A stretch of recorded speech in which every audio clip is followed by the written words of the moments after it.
Hello and welcome to episode number 67 of Killer POV. I'm one of your co-hosts, Rob G from Icons of Fright and FEARnet.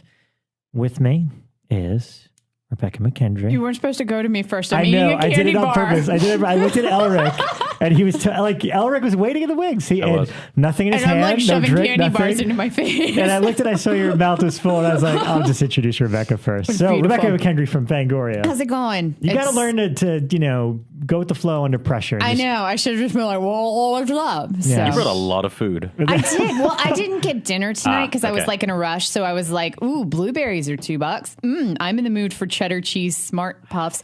And I'm allergic to milk. So this is a rice milk candy bar. Jesus Christ. What are you not allergic to? That's a really fucking good question. Oh my God. Bekah, how do you have Fruit? fun? Are you allergic You're allergic to to fun? everything, air, chalk. How do you have fun? Well, that's a good Actually, that's a really good Is it? question. I watch movies. Also, you Okay. never engage in... Elric and I are sipping on a very yeah, that's delicious true. beverage. I will say that Tastes like summer. Tastes like summer. I like summer. definitely did a lot of recreational stuff during high school and Like college. blow? Yeah, like so much blow. I was totally into it, but But never on the show with us. no, I did a lot when I was in high school and college. So by the time that I finally finished college, I was like, you know what? It ran its course. Awesome for that me. we got safe, Bekah. I'm sorry. Lucky us. Everything about me is lame. Yeah, I want to come back to this question of how do you have fun, because that doesn't sound fun. Well, someone who always has fun. I try to have fun. Is I do Elric, try to have fun in the Elric face of Kane. I adversity. just hang out with you I guys try for to have fun. Keeps you young. Fun Yes. keeps you young. Drinking, I don't know if that keeps you young, but it keeps you happy. Yes. And I'm very excited about tonight's show because we're going to be having someone on a little later who, since moving to LA, I'm not going to say this in front of him because it would be embarrassing and weird, but I would honestly say it's one of my favorite people I've met too. here. Me too. Really, and from a family of real filmmakers, real artists. And, sometimes you meet a lot of people who are just the industry part. Right. And these guys are definitely the art part. Right. Genuine, good people. And doesn't mean it always comes through in the movies they get to make, which I think will be a really interesting discussion. Yeah. And we will reveal who that is soon. Shortly. Or you could look at the picture and already know. Yeah, or my bad tweets where I said he won't hit a single red light on the way here. Did you say that? Ooh. I wasn't paying attention. I get it. And he will be a feast for your ears. That I saw. That was pretty cheesy. And he has double pretty D's. What? Oh. Hey, now. I bet that gets edited out. Okay, here we go. Man, Alrighty. we're working with some tough We are. censors this week. So what have we seen? You know what? I want to start with one because Elric wanted to touch upon kind of like a mini topic. Yeah, Because just brief. occasionally we'll touch on just our feelings on it, on something relevant to the genre. Mm-hmm.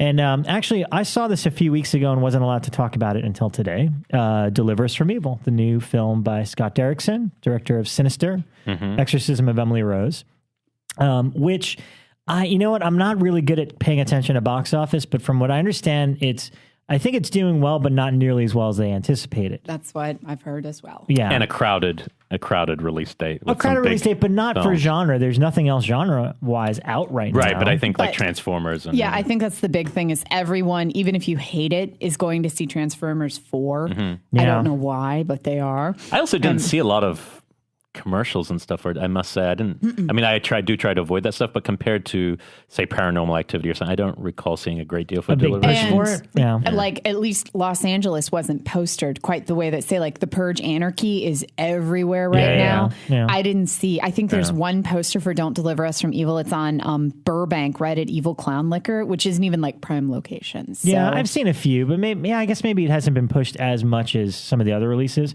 In terms of my thoughts of the film, I think it's pretty good. Mm-hmm. I don't think it's as strong a film as Sinister. It's different. It's a different type of movie. And How about in comparison to Emily Rose? You know what? I haven't seen Emily Rose in a long time, but I think, as a director, I think Scott continues to grow because there's a lot of, I think they shot a lot of it in New York, which is where the original story takes place. So I just thought, visually there was a lot of cool, the way like he set up and established scenes and locations and stuff like that. And there's some creepy stuff. There's a few tricks that I thought we were beyond, like the inevitable cat scare, which I just can't. I almost couldn't believe it. Have I talked about that? Because It's it one of was my so- dreams in life is somebody to make one of those YouTube montages of all Somebody the cat has. skits. Okay, Somebody has. That would be fantastic. Okay, I I had got to a watch that. conversation with somebody a couple of days ago about how the Hollywood is making millions off creaky doors and cats right now. Yeah, but I mean, like the cat scare thing has been just, since the beginning of horror. They've always tried to, and then it's a cheap scare because it's a loud sound effect and a cat jumps out of nowhere. Yeah. And you're like, where the hell did this thing come from? So, I mean, that aside, the basic gist of the story is really good and it's based on a true story. And the interesting aspect of it is that Scott wrote this like 10 years ago or something like that. It was one of the first things he wrote. And it didn't get off the ground, but the guy who plays the guy who's based on the priest in the movie, the real guy is the one that told him about the case that he used for Exorcism of Emily Rose. So he ended up writing that after he wrote this script, which is based on the book Beware the Night. And that got going, and obviously that kind of started off his career as a director. And then he finally was able to come back to this, updated to 2013. Eric Bana is really good in it. Olivia Munn is. I read wife. some things about his accent being a little. It's fine. It's passable. Yeah. He's a cop, and there's like these strange occurrences happening to a group of people within New York City, and it starts to kind of affect him and his family a little bit. My biggest issue with it, and this is not a spoiler because I of course remain away from spoilers, but. By the third act, I mean, it's safe to say there's an exorcism somewhere in this movie. By the third act, it's like all this spooky stuff is happening. And granted, it's based on in real life, so maybe these are just the facts of the case. But by the third act, and the ending, I'm trying to figure out so what do they want? It wasn't clear the point of the haunting or what these people, these quote unquote demons possessing people wanted. Like a motivation master. Yeah, plan. I mean, I guess you could argue that The Exorcist, there is no real, why is she there? Well, Why is like they want to Pazuzu take there? her to hell. And, Yeah, but it seemed a lot more. You know what it was? Because they're setting up all sorts of different threads that date back to they date back to the Iraq War and stuff like that. With some of the people that are being afflicted with this. So I guess I almost expected more of a payoff in terms of an explanation for why this is all happening. I heard the priest is particularly good. He is. He actually he's is a really good actor. And I didn't recognize him. I didn't know him from anything. He stood out pretty. He's the guy pretty played well. Carlos the Jackal in it's like a 6-hour film that was made a couple years ago. But a lot of people have been saying he's a front runner for Doctor Strange. Oh, wow.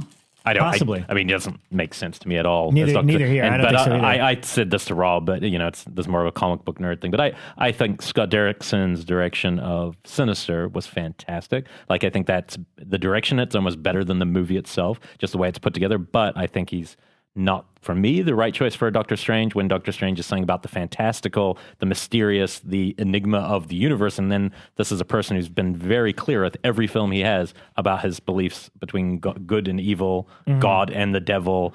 And it just feels like, oh, wow, that's a really strange black and white choice to me. But you don't think as a filmmaker that might have strong religious beliefs, you don't think that as a filmmaker he'd be able to separate he could probably something do it, like Doctor Strange? I think I haven't seen anything in his work that maybe suggests the fantastic. Right. It's even the possessions. I don't know. Maybe it's not even really criticism so much as just maybe not the right property. If you told me it was Daredevil, I'd go, oh, cool. Oh, and yeah, that makes sense because Matt Murdock is a very overly religious character. Yeah, so I don't know, but it's. I want to see this one. I'll see it. Unfortunately, I didn't. A lot of people reported back not that. I even posted on our, I think, Facebook or Twitter, and a couple of people responded, "Go, yeah, they didn't. They didn't take it as much. Didn't dig it. No. So well, I don't know. I mean, that ties into. Do you want to talk about the article that Ryan? Well, yeah, wrote? Ryan wrote a brief, more like posing the question. He was suggesting our audience is burned out on the supernatural. And I maybe my problem with actually even that question, is supernatural the right word, or is it more like the paranormal?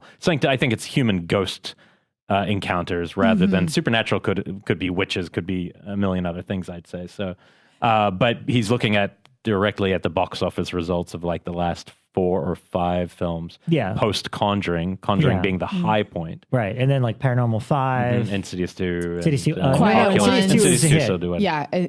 Quiet Ones was is in a there major as well. failure. Just this year. Yeah, just this year. Yeah. And Oculus. Rather than suggesting, looking at maybe the complexities of when they came out, what they're up against, he's just look, they're underperforming. Or have we gone back to that well too much? Our audience is pushing for a change again. And it's an interesting point because these are 5 supernatural movies in a row post Conjuring, and Insidious. And the marked ones is a very interesting one to look at because, in my opinion, I thought it was maybe the most entertaining of all four. So for it to do the worst, really kind of echoes. Okay, people are maybe just plus tapping for like the Latino audience with that. Yeah, one. that was probably, I guess, the risk that they took. See, I don't know. I'm inclined to say that these just aren't strong films. I mean, because the quiet ones, I don't know if you guys saw it. Didn't look good. It's just not a strong film, regardless of what it's about. Isn't it usually bulletproof? I mean, because the opening weekends would usually be enough. So that wouldn't matter if the film's good or bad if the advertising was strong enough. No, because the Conjuring was a slow burn. Yeah. Conjuring, I don't think was the #1 movie the week it came out. It might have been. But the Conjuring's remember. rare that a great film is also a major financial that hit, was one that slowly kind of kept building and building. And I mean, we were curious about Insidious 2, and that was a huge hit too for what it was and for the budget and everything.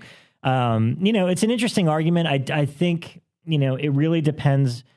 I said it last time. I'm a big word of mouth guy with those type of films because I've been burned too much by the movies that are just cat scares and all fluff and no real genuine scares. I want a really good scary movie if it's going to be supernatural. So Conjuring, I remember coming out and I didn't go see it right away, but the word of mouth was just so predominantly positive that I was like, all right, I got to go see that. Whereas, something like Deliver Us from Evil right now, the word of mouth is not good. In fact, all the movies you mentioned, I was going to go see Oculus opening weekend. I was like, oh, that sounds cool. But it was so polarizing. And that now I'm like, well, I feel weird seeing a movie 2 weeks after it came out for $18 or whatever it is, when within 2 months it'll be on video VOD. or Blu-ray or VOD. That's it. I'll take polarizing over just mediocre. Like Deliver Us from Evil, I haven't heard anyone say it's amazing, but I've heard a lot of people say it's bad or it's pretty good. And so that to me is much worse. Like if marked ones, I felt like people who saw marked ones either thought it was really cool and really imaginative, or they're like, oh, stupid. Well, I didn't hear much middle of the road with that one. Plus with marked ones, you have to take into account that it is now the fourth, fifth? I think that's the fifth. Technically, it would have been the fifth. Technically the fifth of a franchise. Right. And that's going to start waning down pretty much always. I mean, Final Destination being kind of the standalone on that it was able to kind of keep building. But I mean, even Saw by the fifth, no one was going to see. Well, no, but the fifth, no. Here's the difference. If you deliver a bad entry in a franchise, you killed your franchise. Yeah, and the fourth nobody one liked was the fourth awful. Paranormal Activity, and now the fifth one, didn't do well. Saw 5 was the by far arguably the worst. Yeah. Yet Saw 6 was a really, really solid movie, and I thought wrapped the series up great. No one went because Saw, they got, if you get burned 1 year, audiences are not coming back the next year, Yeah, that would be an interesting show in itself, just looking at all the sequels that ended franchises. Yeah. The ones that actually, because they weren't good movies, put a bullet in some of these the ideas. buttons that they keep pushing over and over, like Lake Placid, I can't even keep track of where they're at now, or Cabin Fever, or even the Hellraisers, where they just keep pushing that food button, trying to see as much as they can. I mean, and the other part of his thing, because I don't know if I agree with if it's supernatural burnout. I think it's more specific. I think it's more in line with what Rebekah's saying, which is this burnout of going back to the same thing. Because I think the Quiet Ones looked almost like the same thing as what Paranormal Activity is trying to do. It's, or Possession. So I think it's more like we need a new spin on some of these things. And the best way to do that is to take a break, just like we did with the slasher films, just like we did with even torture porn, torture porn is obviously the one, that probably will never reemerge. If it seems to me, maybe a variation of it might. It will. Well, maybe a variation would come up, but I don't think it'll be like what we were seeing then. It'll be back. But yeah. I really do think so. Because, I mean, if we look at like a lot of the films of the 70s, they were torture porn. They were just blatant torture in that porn. realm, like Last House on the Left, pretty damn blatant torture porn. Yeah, there's I guess somehow there's something more interesting. Yeah, but you're probably right. The Ilsa films. At their core. Yeah, at their core. It'll be back. It's funny. I think Brian Collins made the argument online that, now that they're taking a little break from Paranormal Activity or pushing it to figure out what the next one's going to be, he's like, hey, Lionsgate, here's your chance to open up that Saw franchise again. Do your reboot, do your sequel, whatever you got to do, while the Halloween. What would you do? I'd do a reboot. I wouldn't do a sequel. I would definitely try to come up with fresh. I would do a sequel reboot, whereas you don't ignore what happened. Right. Jigsaw existed and was a period. Yeah, exactly. I agree with that. It's a whole new chapter. I agree with that, but just find a new way to visualize it. I think part of the problem is it started with Darren's. Which I still think is, I still think 2 is probably my favorite. And 3 is solid, but it started a look that they had continued for all the films, and with all the traps. flashbacks and even the way it looked and the color scheme. And the whole that's what thing I would is throw taking out. place all at one time. Yeah. And, and even the traps and everything has to get more And complicated. the cleverness more that it always goes. has to be super clever, whereas I'd be happy just for it to be good. Yeah. At times you're first just trying to one. give me a twist when all I want is for a scene to play out and be a good scene. Yeah, the first one had like one twist. Yeah, and that was exactly. enough. And that was enough. One And solid And one, it yeah. carried and it. the second was its own script, that became a soul film. So I think that's probably why they're stronger. But the one thing that was at the end of this article of Ryan's was a lot of people saying maybe it's the slasher film. And I thought that was interesting because I think the problem, it would have to be, somebody would have to, like Scream did, they'd have to really come up with some way, and without being self-referential, because that's already played out. Who knows 'cause what that is? we've That already version Exactly. played of out. And that's the yeah. great thing about new trends. You don't know what they're going to be. We played out the slasher film with Scream, and then we kind of even Scream re-entered- started it new over play. again. It started And it then- over again, and but then I it think we went to- kind of even, went there with Cabin in the Woods, which was at its heart kind of, poking fun at the woods slasher film. Yeah, a lot of different things. Yeah. I don't know. I think that if you were going to go back to slasher at this point, it's know got what to it'd be be. something completely different, so much so that you don't even really recognize it as a slasher film at heart, because everyone knows the formula so well. I feel like in order to get it back across to audiences, you would have to blow up the formula. Yeah. That's why I think they missed the mark on Scream 4. Like, I was excited because of the idea of, almost like our idea for Saw. It should have been a remake, a sequel, where they were responding to that decade of torture porn and Saw movies and found footage. And they kind of didn't. They just did the same kind of The first Scream 4 movie. minutes are amazing. Well, It just I opens guess, with the but- film within a film, and I felt like if that was, I was like, oh, so they're going to go all the way with the referential, and then it just once that ended, the whole rest of the movie is so boring. Yeah, they just fell right back into its old. Yeah, exactly. I did the same thing, and maybe Wes is the problem. As much as I love him, maybe by not hiring a new voice in that franchise, they kind of just went back to the well. But it's it'll be interesting. I'd love to hear what people think could be the next kind of twist in the genre itself. Well, because next week is Purge, and we'll see how that does. Yeah. That's a different type of genre. Yeah, movie. I don't even know where to classify that exactly. It's somewhere between home invasion and apocalyptic dystopia film, Action because it's about the sort of future. thing? It's not about now. Yeah. It's about the future. So it fits almost into sci-fi. Well, Dave and I we've been arguing this since yesterday when we saw that post go up. And we had 2 guesses of where it's going to go next, because at first we were thinking creature feature, but the problem with creature features is they're expensive. Right. And Hollywood's not spending a lot of money right now. They're looking for like $1 to $2 million movies that they can then put like a $3 million P&A budget with and generate $100 million. So our guesses were horror crime, like think more giallo films, but not quite as slashery. So it's like murder mysteries. And then we were also thinking fantastical. Things like, I've traveled back in time. I wish. and That's things, the 80s in a nutshell. I just don't know if... Fantastic would be good. I But think you the can problem is do the it people who run the cheaply. studios don't have that kind of think- imagination. And I can say that right now, the thing that I am seeing the most queries come out for is supernatural films. Still, that's what all of everyone is like. Supernatural scripts. Do you have anything? Are you looking for some? So that is still where most of the markets seem to be at. No one has given that kind of nugget yet that's going to make everything shift. So Well, what's fun is the revival of the slashers in the 90s. They were murder mysteries. I'm thinking back now, and part of the fun of going to a Scream movie every year is like, who's the killer or killers? You're trying to figure out who is it going to be. And then it was the same with like Valentine. And it's like, well, all the which character spin-offs. is it? What was interesting about the Rather than films having that- an icon like the 80s slashers. Right. You know Well, what I mean? Valentine Yeah, or kind of did even, because of the like- mask, but I know what you mean. Yeah. or like Cherry Falls was Yeah, one from the Cherry 90s Falls, I really liked. And we're still, I hope, going to do a 90s episode to really look at soon. the whole decade. But I do think what was interesting is Scream kind of did this thing self-referentially, and then it just rebooted movies that weren't self-referential, that were the same thing as what Scream was mocking for the next 10 years. We were watching this movie, which is pretty funny. But I was surprised almost that Cabin Woods didn't do that. Yeah. But no, it sucks because like I know a lot of filmmakers who had good cabin movies ready to go, and immediately after that, it's like, well, I'll shelve this and wait 10 years because it did kind of just, well, genre's over now. Hope we enjoyed it, guys. And Tucker and Dale Thanks. had come out just the year before, right? And that was also pretty much satire. This actually goes just perfectly into, because we're talking about fads, and I saw another film that I rented from Redbox because I had just popped up online saying a lot of people really liking this movie called Afflicted, and it's a found footage film. It's a brand new film.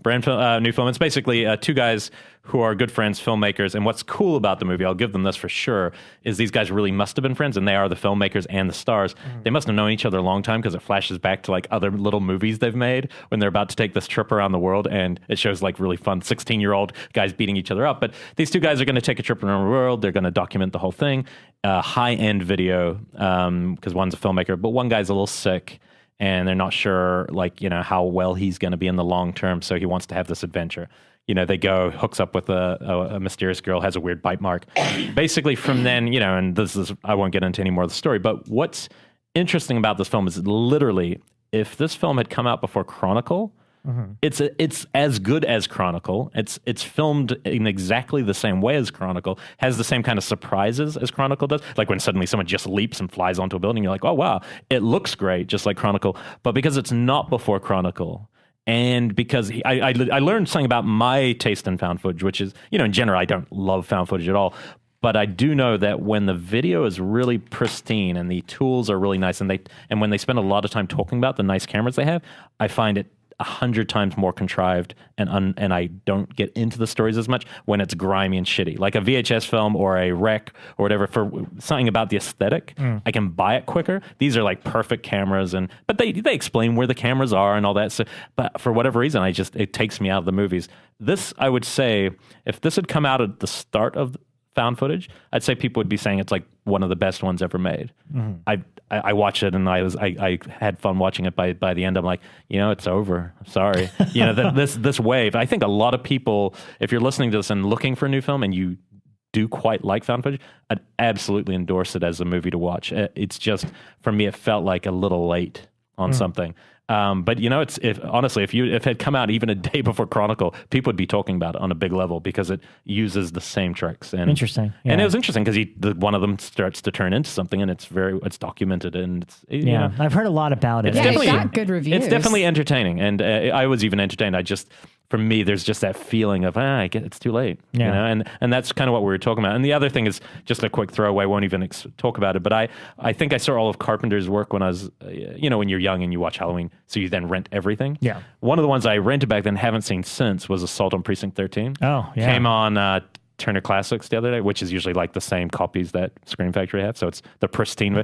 And I got to say, that film goes to me in his top couple. I think it's so well directed. It's a total Western, it's a modern. Plus, he's referencing Night of the Living Dead before anybody had ever even really grabbed and Howard hold Hawks of it. Like Westerns, and it's just entertaining. And so if you're someone like me who, you know the soundtrack well, but haven't revisited, I would just be like, seriously, that was one of the most fun films I've seen maybe all year. Everything about it's funny, and the characters are great. And the opening scene where he shoots a child. Oh yeah, I mean, when I first saw it, I wasn't expecting that, and then this little pigtail girl holding an ice cream cone Who's gets the same blown girl from away. Race to Witch Mountain, I think. She's the little blonde girl in that old Disney film. And what I tweeted about afterwards, and I mean it, when you watch that scene, it's not a spoiler at this point because everyone in the world knows about this famous scene.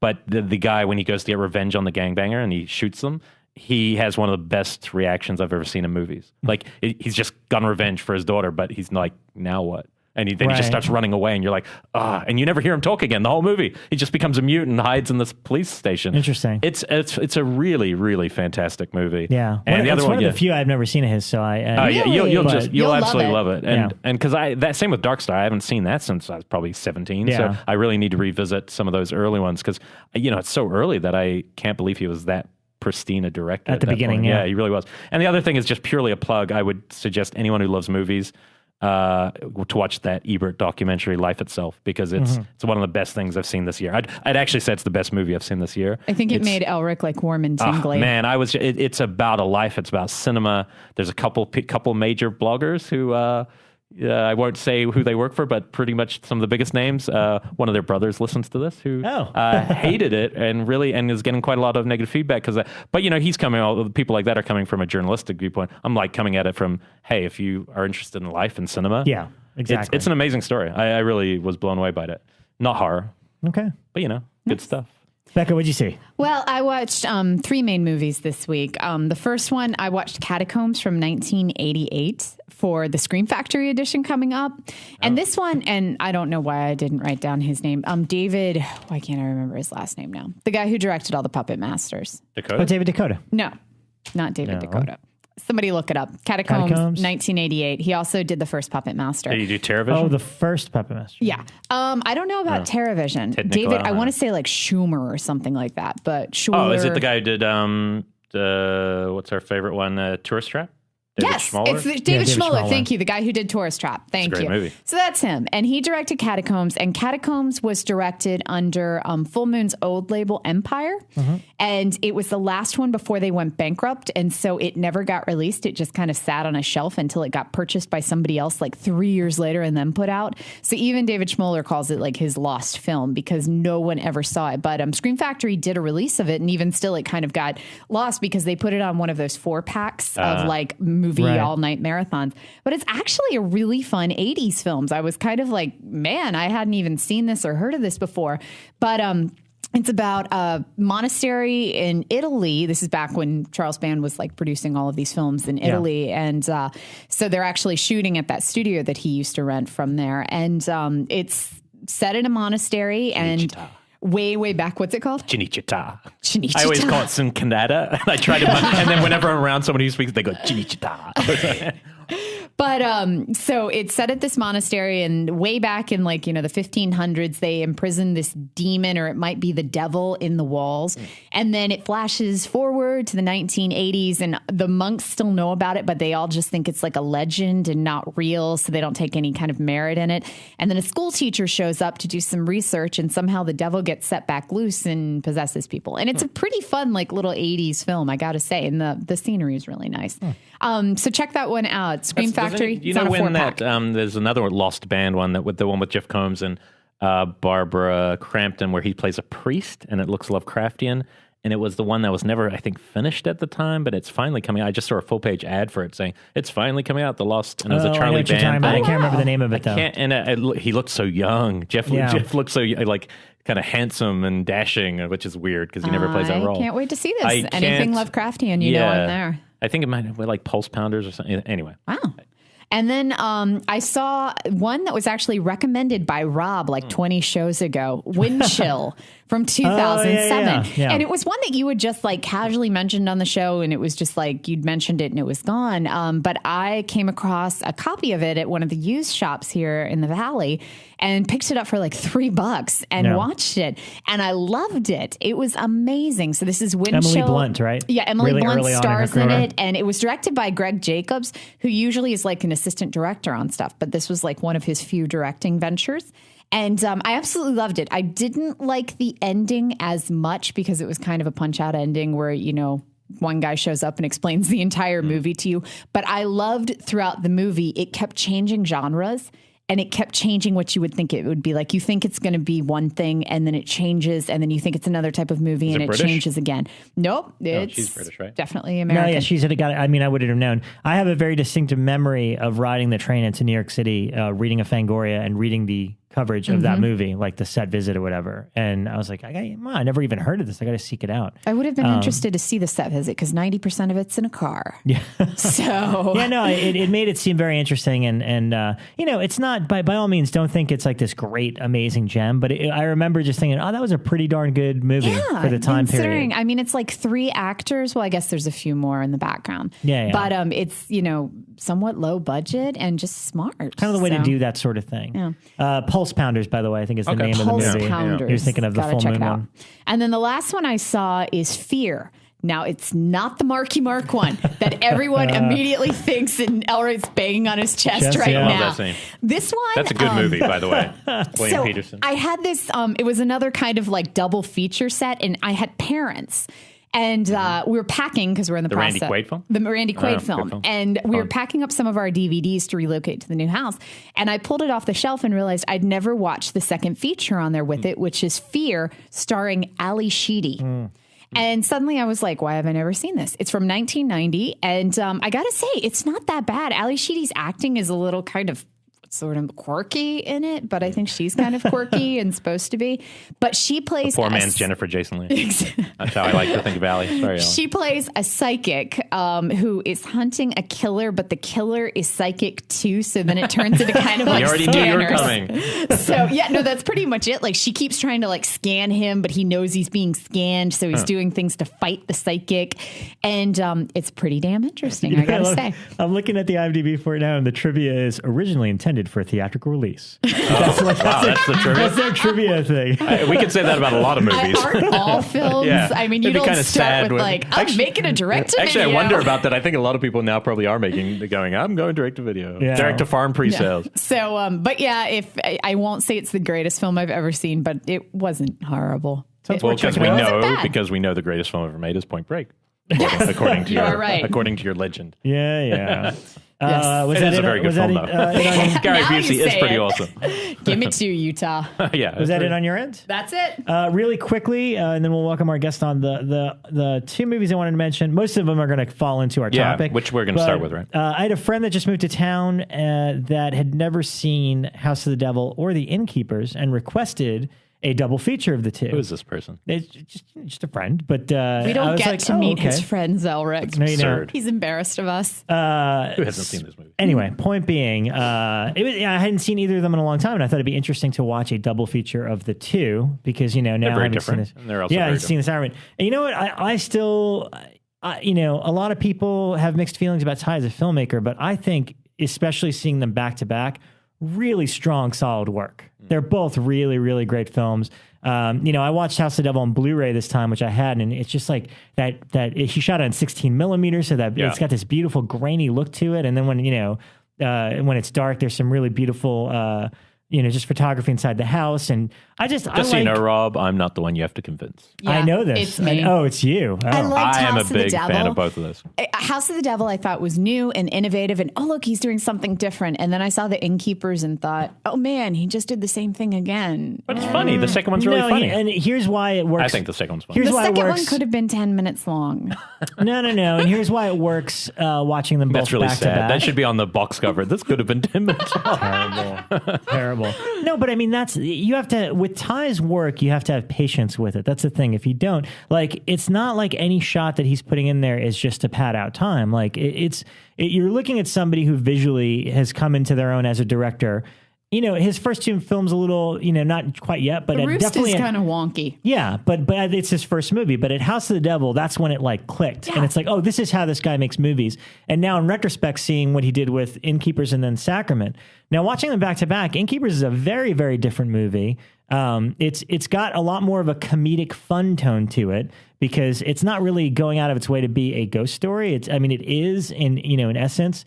I'd go. That's how I'd say the House of the Devil looks like an 80s film. Innkeepers feels like an 80s film. Yes, that's because very it's got accurate. that comic. My issue with it, and it's not even an issue because I really, really enjoyed it this time, is, and we'll ask Ty about this because I'm going to try to get him in here next month, is the Don't tell him I don't like Innkeepers. I'm gonna tell him you like Trigger Man. I'm gonna say Bekah's a big Trigger Man film, so please talk about it. I love House of the Devil, and I haven't seen Sacrament yet, but I've been told I'll love it. It's not a spoiler, but I want to. There's a moment at the very end of The Innkeepers which I think a lot of people miss. And in fact, when I saw it theatrically, it was for a festival screening, and it was very obvious to me what the final shot was. I saw it as clear as day. I was like, oh, and it explains everything. Everything you just saw was like, oh, and it's something that's never been done in a ghost movie before. The playing with, I'll put it this way, playing with time and space. Okay, I gotta go back. Now, here's the thing. When I got the Blu-ray, and everyone I've asked about it that didn't like it, I'm like, oh, but what about that final shot? And they're like, what are you talking about? And they missed it. And I'm like, wait a minute, did he change it? Went back to the Blu-ray, watched it, and I totally missed it. It went right to credits. And I'm like, wait a minute. I rewinded it again. It's still what I remember in theaters, but much, much more subtle. And I was trying to think, I've been wanting to ask him since it came out, did you change the ending at all? So my challenge to you is, if you didn't like The Innkeepers, watch it again and pay specific attention to the final shot, because it really does put a twist on the ghost story we've never seen before. And that's why I like it. It works. So 99.9% of people that tell me they don't like it don't get that ending. And that's why I'm like, but it's this, right? And they're like, really? So We'll that's have to my wait till argument. the mics are off to ask specifically. Because So all I happened was I missed the answer key. So if I see that, it's going to be different. I hope so. I'm hoping. Okay. I always thought it was fun. But yeah, and the good thing about him, the last thing I'll say about Ty is he's trying something different each time. Yeah. In terms of whole different kind of almost subgenres. Sure. And I like that. Sacrament is definitely not a supernatural. It's not, to be Totally honest, different. not even really a horror film. It's kind of a borderline, docu-thriller. Yeah. So it's but good. He's pushing stylistically, himself. it makes sense that it's him. You could tell it's one of his movies, I will say his inclusion in ABC's totally let me down. Wait, was that it? Was it an ABC? You're so off base. That was the best one in the whole thing. If Ty's listening. We've ranted about that one a bit. Yeah. All right, so let's take a break. Yes, we're going to get summary. Hello and welcome back Yes. to Killer POV. That was a total pincher pause. It was a pinter. Today, our guest in studio on Charlie Rose will be Harold Pinter. not Harold Pinter, but John Gulager, winner not of the Pulitzer Prize, but the Project Greenlight Prize and the sequel to Piranha 3D Prize. The Bravo years. Yes. He directed Feast. Many feasts. Many feasts. He feasted. Many feasts. Many feasts. And he's also one of the most fun people I've met here in Los Angeles, and comes from a beautiful family. Most people are scum here, so it's not hard to achieve.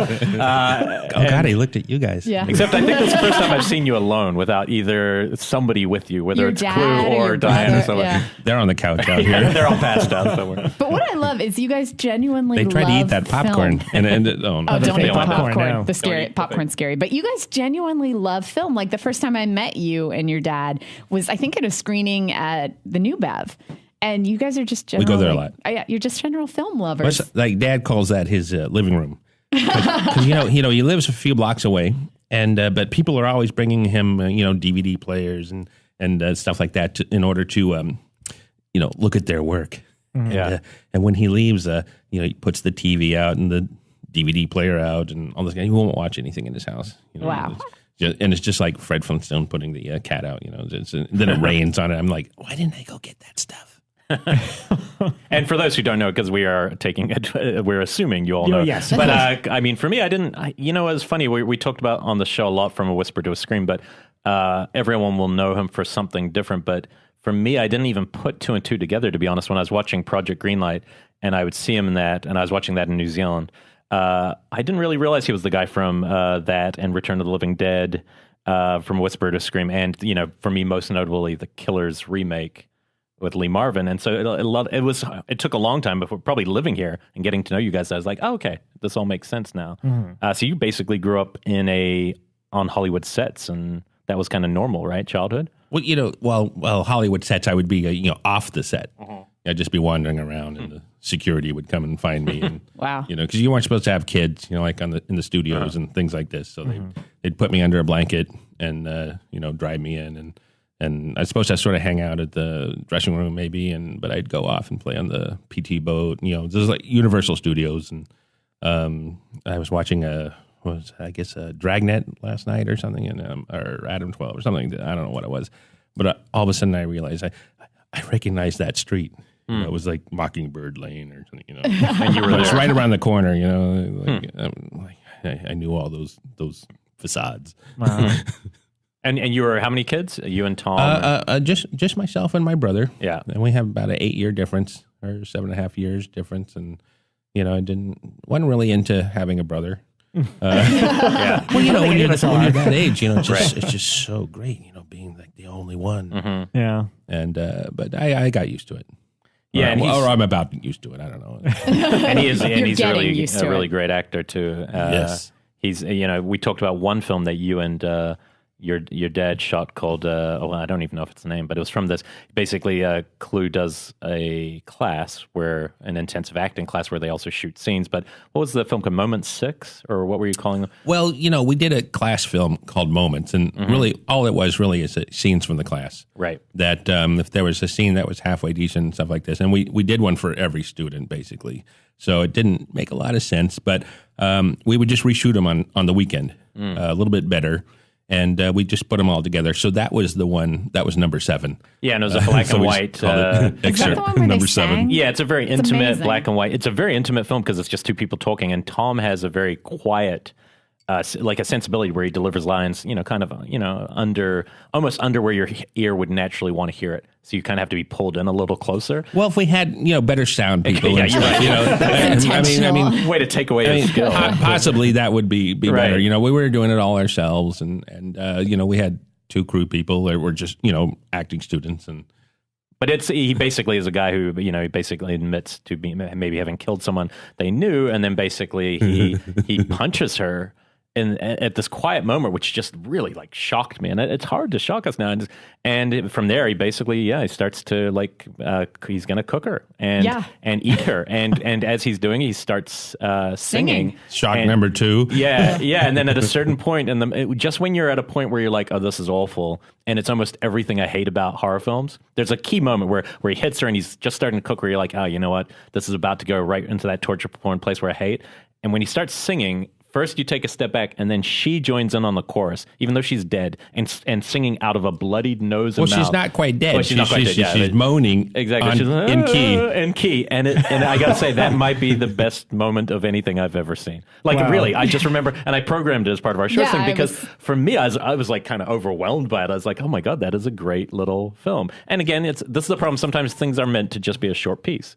Sometimes not everything's meant to be eked out to be a feature film. Like that wouldn't have been a great, necessarily, unless the script was amazing, 2-hour movie, But for this short, but you never know, because who who would have thought that it would be a good 10-minute movie? No, you never know. Yeah. If the script's good, who knows. But I think one of the things I definitely wanted to talk to you about today was you're one of these people and went from a family of people who. What do you mean by one of these? One of those people. You're one of those people. One of John. those gypsies.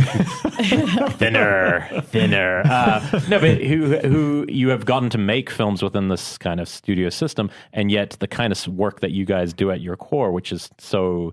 I don't know. It seems so personal. You guys, it's going to be a lot harder to get to make one of those types of movies. Well, we keep trying to, Yeah, we keep trying, and we keep trying to mix things and stuff. And so far, not totally successful, but we're not dead yet. Yeah. And your dad made films too, right? Yeah. He made a film. Well, again, not totally successful. We never finished them. And sometimes they would sell for about a weekend, to Universal, and then on Monday morning, it'd be like, oh, Clu, we can't do this film. Things like that. What was the film you showed with? It was a couple years back as a double bill with Reflections of Evil that played, I think, over at the Egyptian. Well, we showed a few things. There were a lot of dad stuff. Yeah, we showed a thing called A Day with the Boys. Which you're in, right? I'm in. I'm 9 years old, and all my little buddies, and it opened the 1970 Cannes Film Festival as an example of the state of the art of filmmaking, which was kind of cool. But there wasn't a competition for shorts at that time and stuff. I think. And then we showed Fucking Tulsa, which was a thing that we were. Are we allowed to say? Yeah. I mean, it's a title. Yes. It is a title. I mean, Xing. Yeah. Originally, it was called Kill, Tulsa? Kill, I think. But then we kept saying, I can't believe we're still in fucking Tulsa. Yeah. And we thought, well, no one will use that title, but that's not true because Lucas Moodysson, I believe. Oh, yeah. Fucking him out. He did fucking him out. I remember that. Everywhere in the world, it was called that. Yeah. Except America, where it was called A Time for Love or something. Yeah. It's something really sweet. I remember that. It's a coming-of-age film. It's a good film. And then we also showed a part of a rock opera, again, with singing, which we've always tried to do and not successfully, called John and Norma Novak, which was an ultra-violent movie with singing. The idea being that, not on purpose, but the violence would be so extreme, and we didn't even get to that part necessarily. But the singing would balance it all, right? And beautiful music, maybe some rough music, whatever. I don't know. And we made about 20 minutes of it. And we made about 20 minutes of fucking Tulsa. Why 20 minutes of Tulsa? Because I haven't seen it yet. But. Well, we just ran out of steam. Cash, yeah. And also the rock opera was in scope. 35 millimeter Panavision, and we lost our house doing that. Triple mortgage, Woodland Hills. So that's just the life of a filmmaker, and Gypsy. Did your dad always Gypsy. want to make stuff like because he was obviously an actor, and he one thing I'll say from sitting in on one of the classes you shot at Jump Cut is I don't think I've ever heard maybe a better ear for dialogue, like dialogue that was really cutting and revealing. I remember just listening to one of the scenes and like my head kind of startled to think Clu, who seems just very nice 80-year-old man. I turned around, I can't remember what the line. I think it was Diane saying something. It was a divorce scene, and I think Diane goes to the guy, "Then I get the cat." And the guy's like, "Why do you want the cat? You don't like the cat." And she goes, "I'm going to kill the fucking cat. It's my turn to kill. You've been killing me for 20 years. It's my turn to kill something." And I remember looking over going, "Whoa, that's pretty amazing dialogue." And it was just a throwaway scene that they're writing for acting students. Yeah, but your dad's writing it all. People don't know that about Dad. If they think about Dad, they think about this old cowboy actor and stuff like this. But really, he went to Paris to study, and he worked with some cutting edge people, and actually, weirdly enough, Waco, Texas, and went all over the place studying acting. And he's kind of into world cinema and world everything. So I think the first time I saw he him, he was asked to join the Grand Guignol. Oh, really? Wow. Well, that's where he would always go, and when he was in interesting. Paris and stuff, it was towards the end of it. But he came back to America because to marry my mom and all that kind of stuff. So. I think the first time I saw him here, he was Virgin Spring. Was playing the Birdman film, was playing, and I swear to you, I'm not kidding this. I saw him at the back of his head. I was like, "Oh, that's Clu Gulager," and I heard him turn to the guy. "Oh, it's just like that Wes Craven movie, Last House on the Left. Same thing." Yeah. Well, it took me a long time to realize that myself. I didn't. It wasn't until halfway through the film I was like, "Oh." Yeah. I didn't realize it until I read it on, of all places, Wikipedia. Yeah. And I was like, holy shit, this is based off something? What the hell? And then But all growing up, I would always hear about Max von Sydow, throwing the kid against the rocks or something and killing the kid, and it always stuck with me. But I'd never seen it because opposed to my brother, who was raised watching Taxi Driver, Godfather, Godfather 2, whatever, all that kind of stuff. I wasn't allowed to go see anything that was rough. Were you the first one? I was. So you were like the sheltered one, and by the time it got to your brother, it was like anything goes. Forget it. We're all going to the movies. Right. Going to the AFCO. But I wasn't allowed to go see a movie that I'm older than all you guys that was rated M for mature. Mm-hmm. And the first one was How to Murder Your Wife, which I watched recently, and it's so weird. It's so misogynistic, and even in their joking and stuff. But yeah, I wasn't allowed to go see anything like that.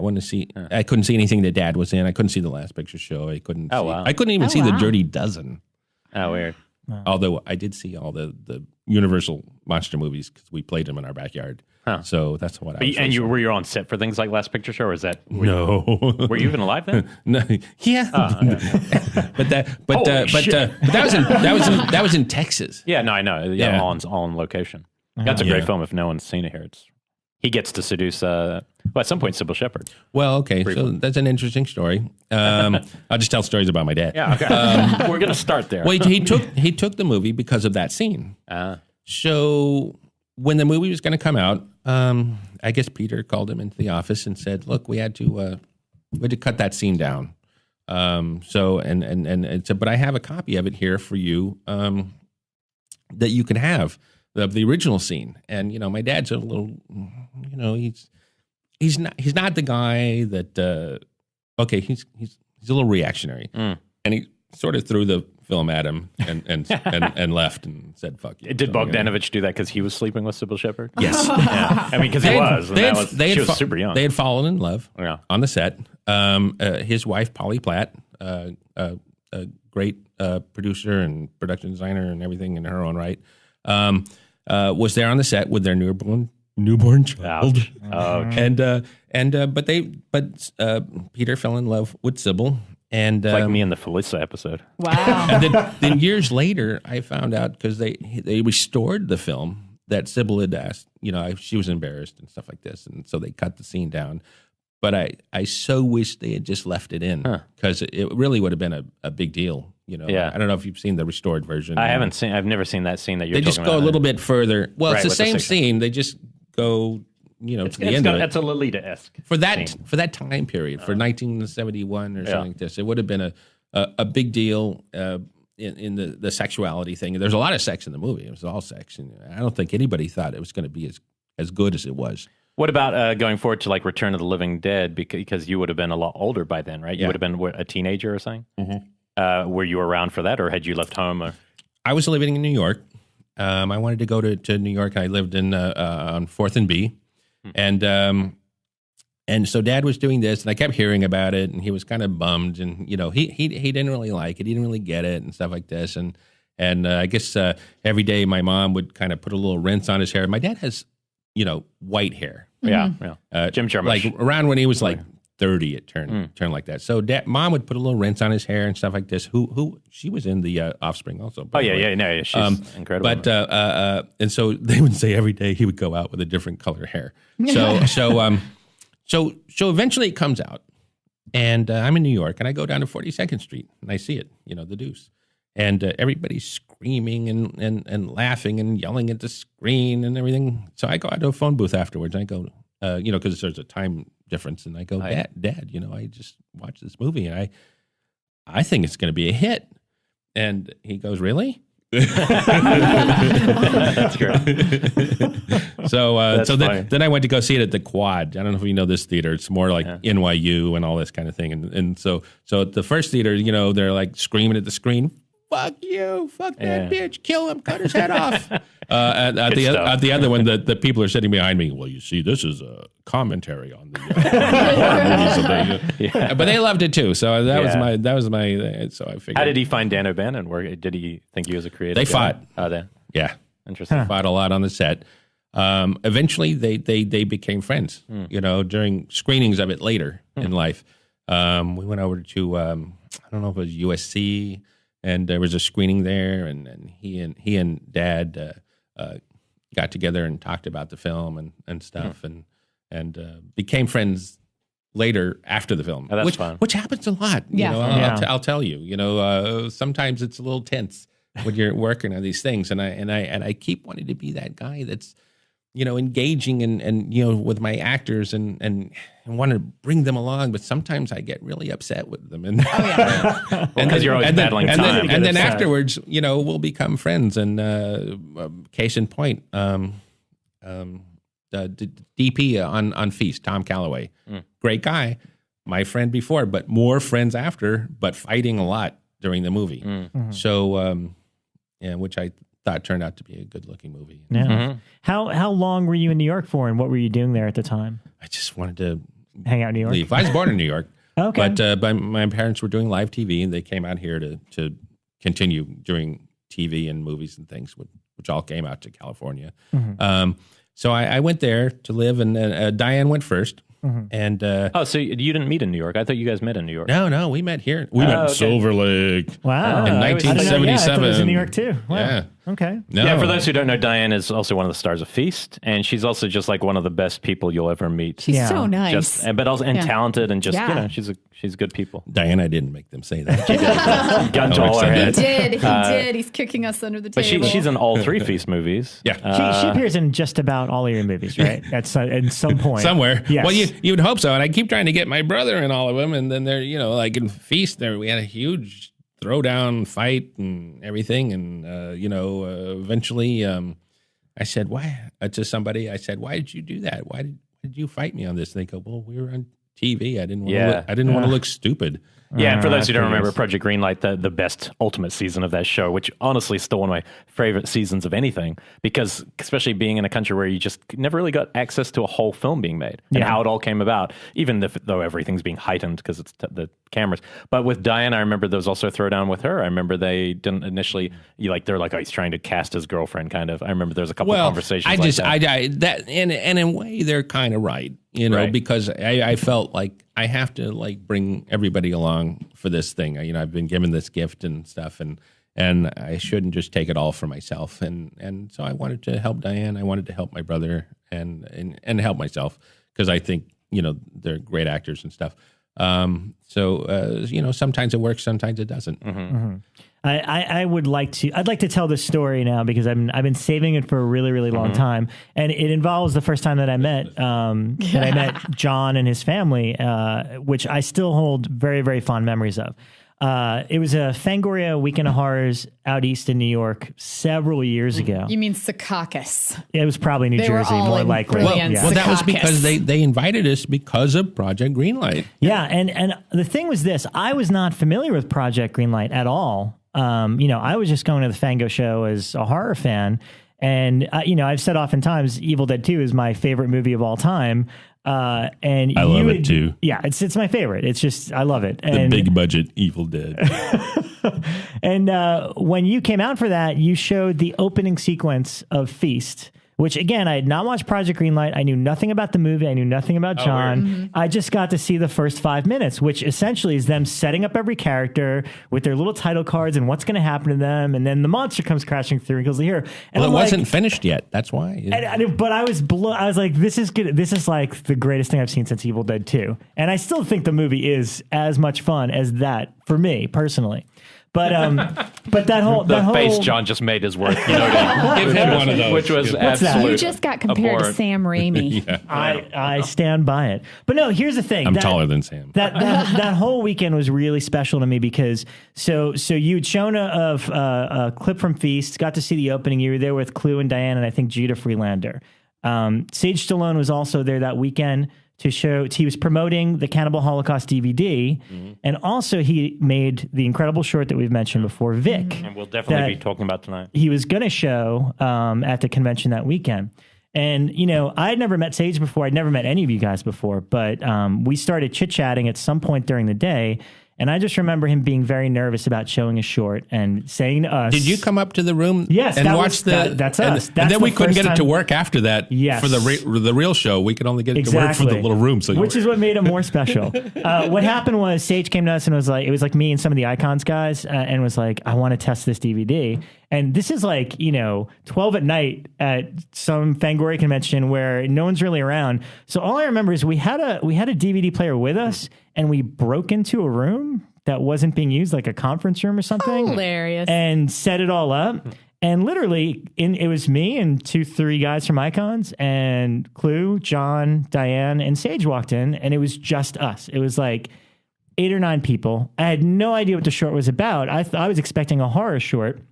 We sat down, and I sat next to your father as we watched it and chit-chatted with him. Well, it starts that way, It starts that way, and you're like, that's oh, fun. okay. It's a fun, yeah. But honestly, I was just, I was so blown away by how emotional the film made me feel. And then, afterward, it was great to meet you guys and we got to talk a little bit, and I didn't get to know you guys much more until I moved out to LA.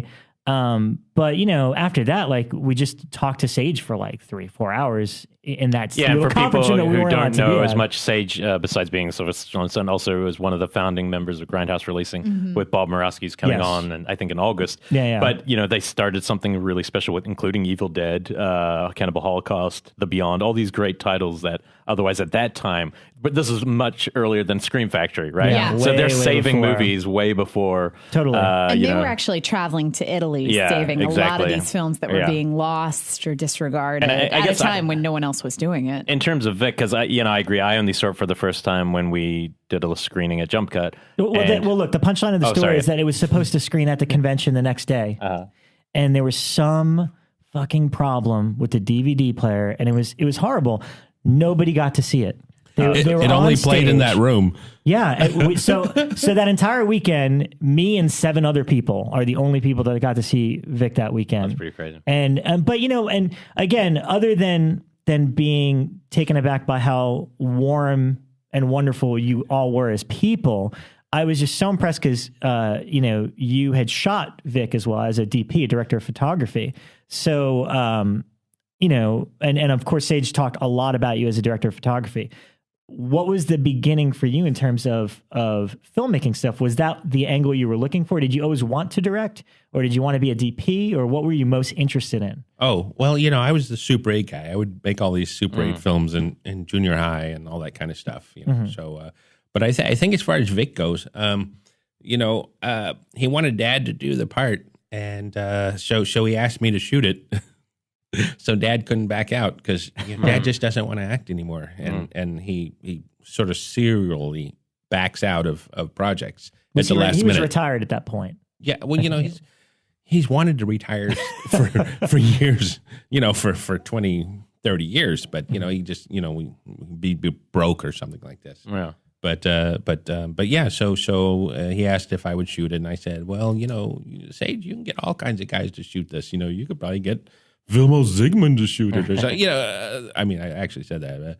I don't know if that's true or not. But he said, no, I want you to do it, which I thought was really great. And a really great thing. And I have so many, as you can imagine, so many regrets about things and stuff and not going and shooting stuff. I have a couple of Technoscope cameras, that his mom gave me, afterwards and stuff. But we were supposed to go out in the desert and shoot with them. They're from The Getaway, and I just never got there and did it and stuff. Somebody told me a story that his dad had been developing a couple project like features for him to make when he found it, and then he just wasn't he wanted to do his own thing, and that became a point of contention between them. But I don't even know that. I don't really know. Yeah, I don't know about that. I can't remember where I heard that, but it was interesting. It made me kind of respect him more, that rather than just being on the coattails of his dad's success, he wanted to make a particular kind of film. Yeah, he definitely went in another direction. Yeah. I mean, with his horror love and the type of films. I mean, once you see Vic, I mean, it's like nothing I've ever seen before. So Although it's pretty unique. I would have to say that I felt Sage's influence on the new Rambo, and also on the Rocky Balboa. Absolutely. If you look at that after Vic and stuff, and I'm not one way or the other. What's the one they're in together where they're on the steps together? I caught the end of it. Is that 3?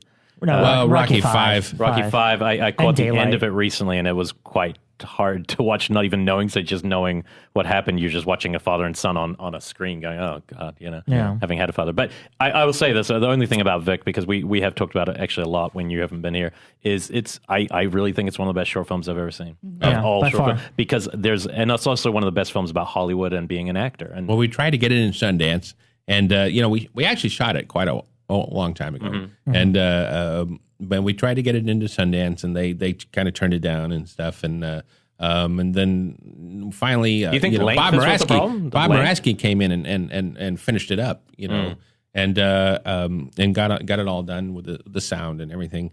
And then it tried it for the Academy type thing, and then it didn't make that either. Was it the length that held it back? for Sundance, I can imagine their I don't really attention know. spans are so short. Well, most people say that if it's over 6 minutes, it's not going to make it into a festival. I think you need a little political push, Right. when you do that. We're a little, happy-go-lucky. You're supposed to put, a $20 check in there, and we forgot it. So Sage put a $20 bill in there, and It's also a little Still, it's still anti-Hollywood. $20. things like that. But I don't know, maybe they like anti-Hollywood. Yeah. Then you mentioned Cannibal Holocaust. We went up and shot, Sage and Bob, and I went up and shot the interview, the Carl York thing and stuff like this. And so if you look at that, the interview goes on for so long. There's a place where it zooms in on his face. I don't know if you remember this or not. If you saw it, if you watched it.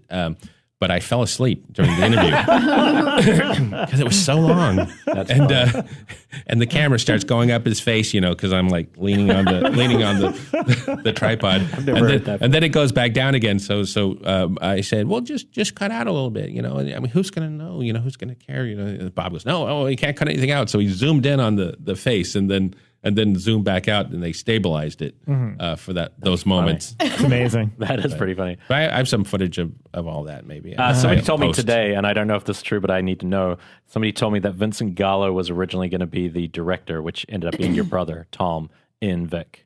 Probably, yeah, I think so. And then he didn't want to do it At the last minute. That's really it was interesting. kind of based on a Tarantino-esque person. Right, somebody who was really hot right there and could greenlight anything, and had very specific casting desires. Right. Vincent Gallo? Yeah, I mean, I could have seen that at that time. That would have made sense too. But your brother's great. They're Yeah, great yeah. friends. They're great friends. Yeah. And, Your brother's amazing at it, though. Oh, wow. Really They're good. friends? I need to ask about in the fact, demon. In fact, Oh, yeah. Sage bought all the equipment from Brown Bunny. Oh. And, we were going to go out and shoot something, and we just never did. And so it was great equipment, great lenses, great cameras.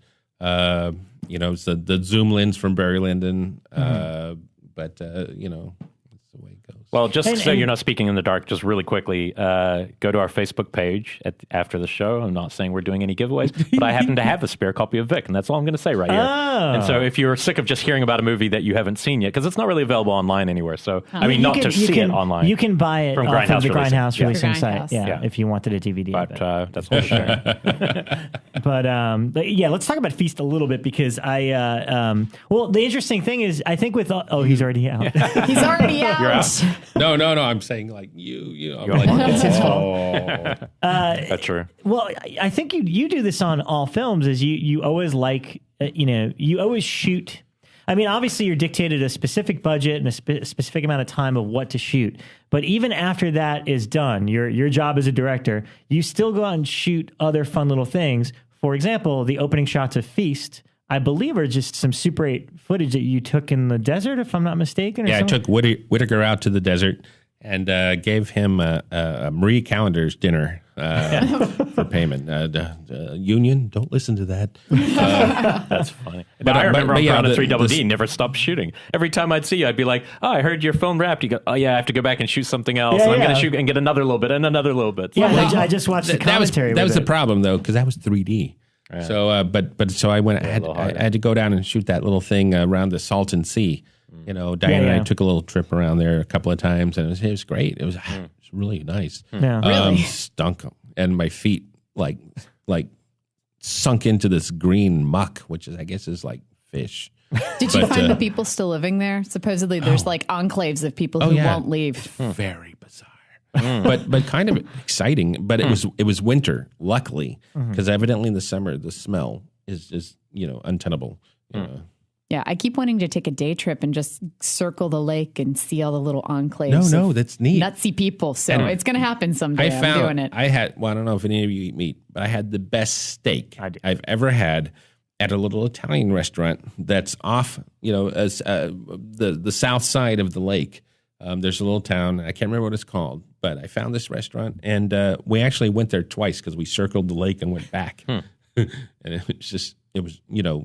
Anyway, I won't get into it. Best steak ever? Best steak ever. Yes. We need a food culinary show. Supposedly, there's a documentary that. about the Salton Sea by John Waters. I haven't been able to find it yet, but well, that'd be great, I'm sure. I need to see it. So. There's a Val Kilmer film.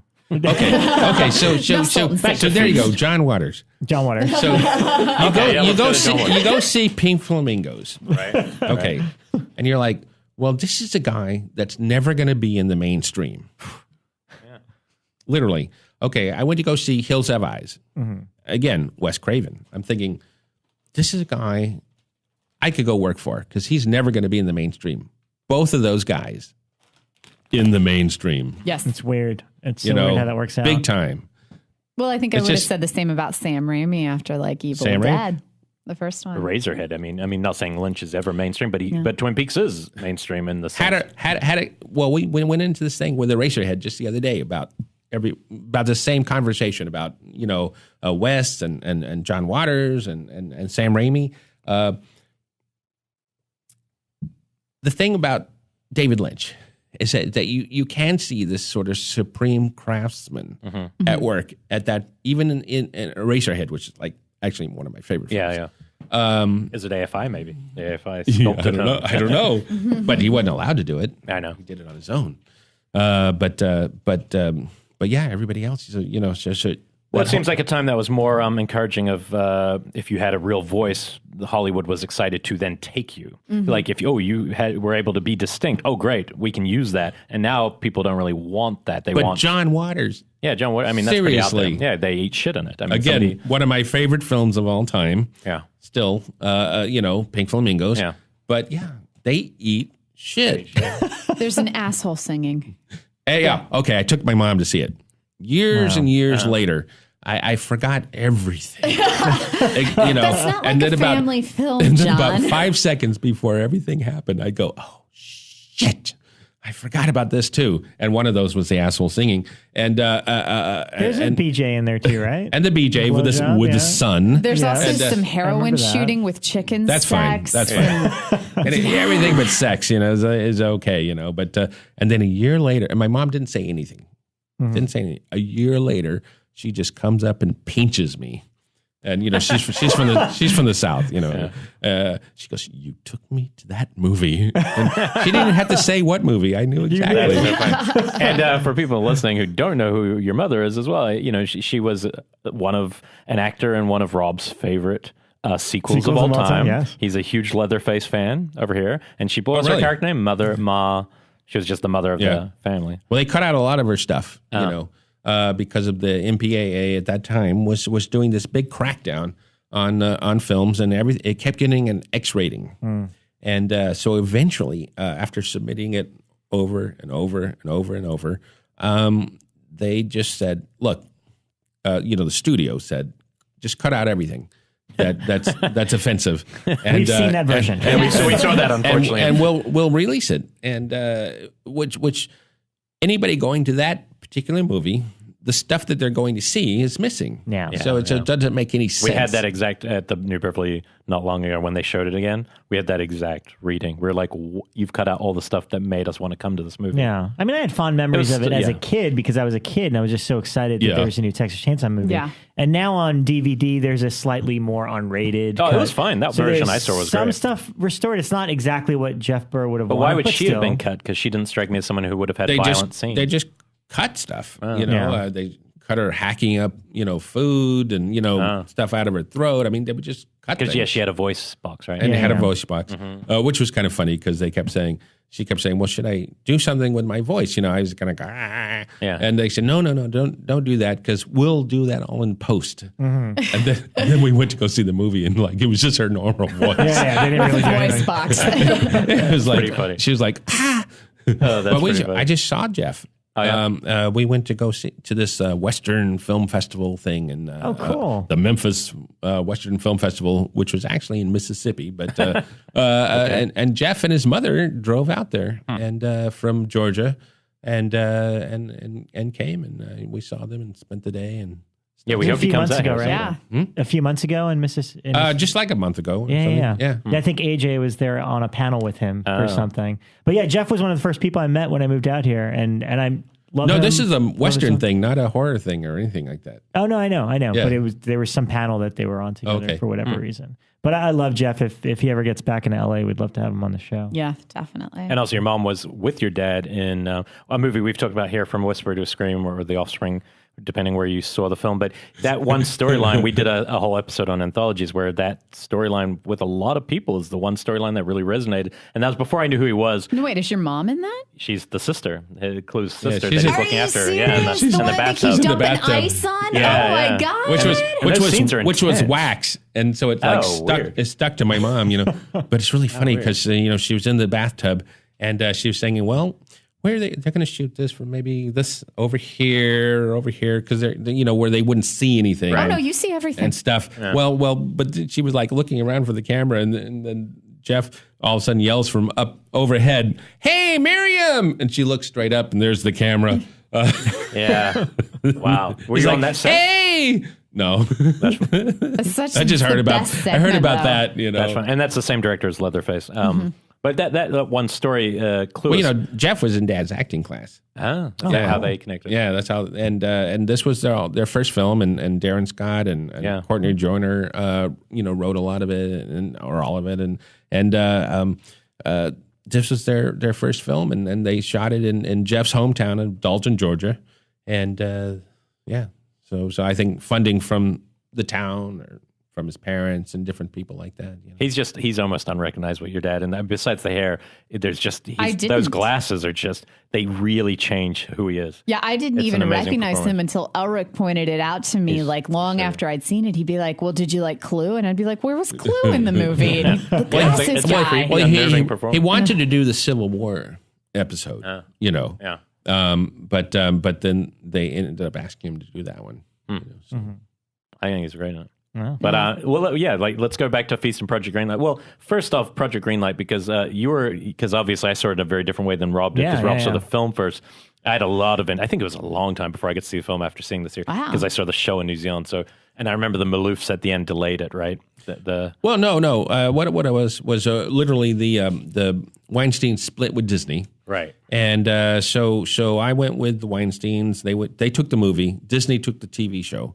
So there was like a period where there was just no money to finish it, and and then when you saw the bit of a screening, we would go around the country trying to get interest in the movie, and we would show it. We showed it in Savannah at the film festival there in the college. Yes, that's like the best fed film festival you'll ever go to. It is, seriously. They put you up in the haunted, a hotel, a mansion, Uncle Thorpe house, and they have this huge buffet, twice a day or more, and it's just insanely good. And at the end, most film festivals want to get you out as soon as possible because they want to save some money, and they're like, "Hey, do you guys want to stay till the end of the show, which is like another week?" And they would put it, but we had to get back. We thought, you always think you have to get back for work, and but that is the best. It's a good spot.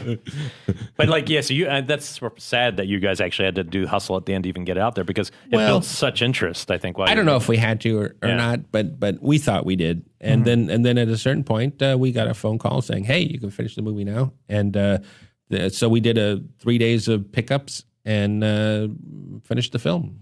Yeah, so. And what was the release plan for it? Because I don't remember specifically, but the one thing I do remember is instead it wasn't like a full-fledged theatrical release, but I remember it playing midnights for a week, very soon, shortly, close by the DVD release. And I'll never forget it because the DVD, as a reviewer, we'd get DVDs early to review whatever.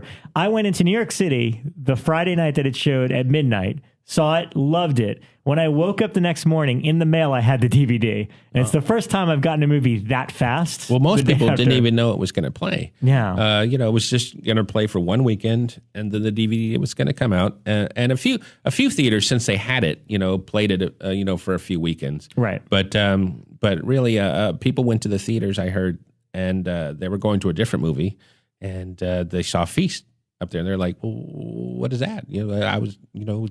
That's the title of the Project Greenlight movie, blah, blah. And so then they went to see it. But I think most people didn't even know the connection was going to play. Weird.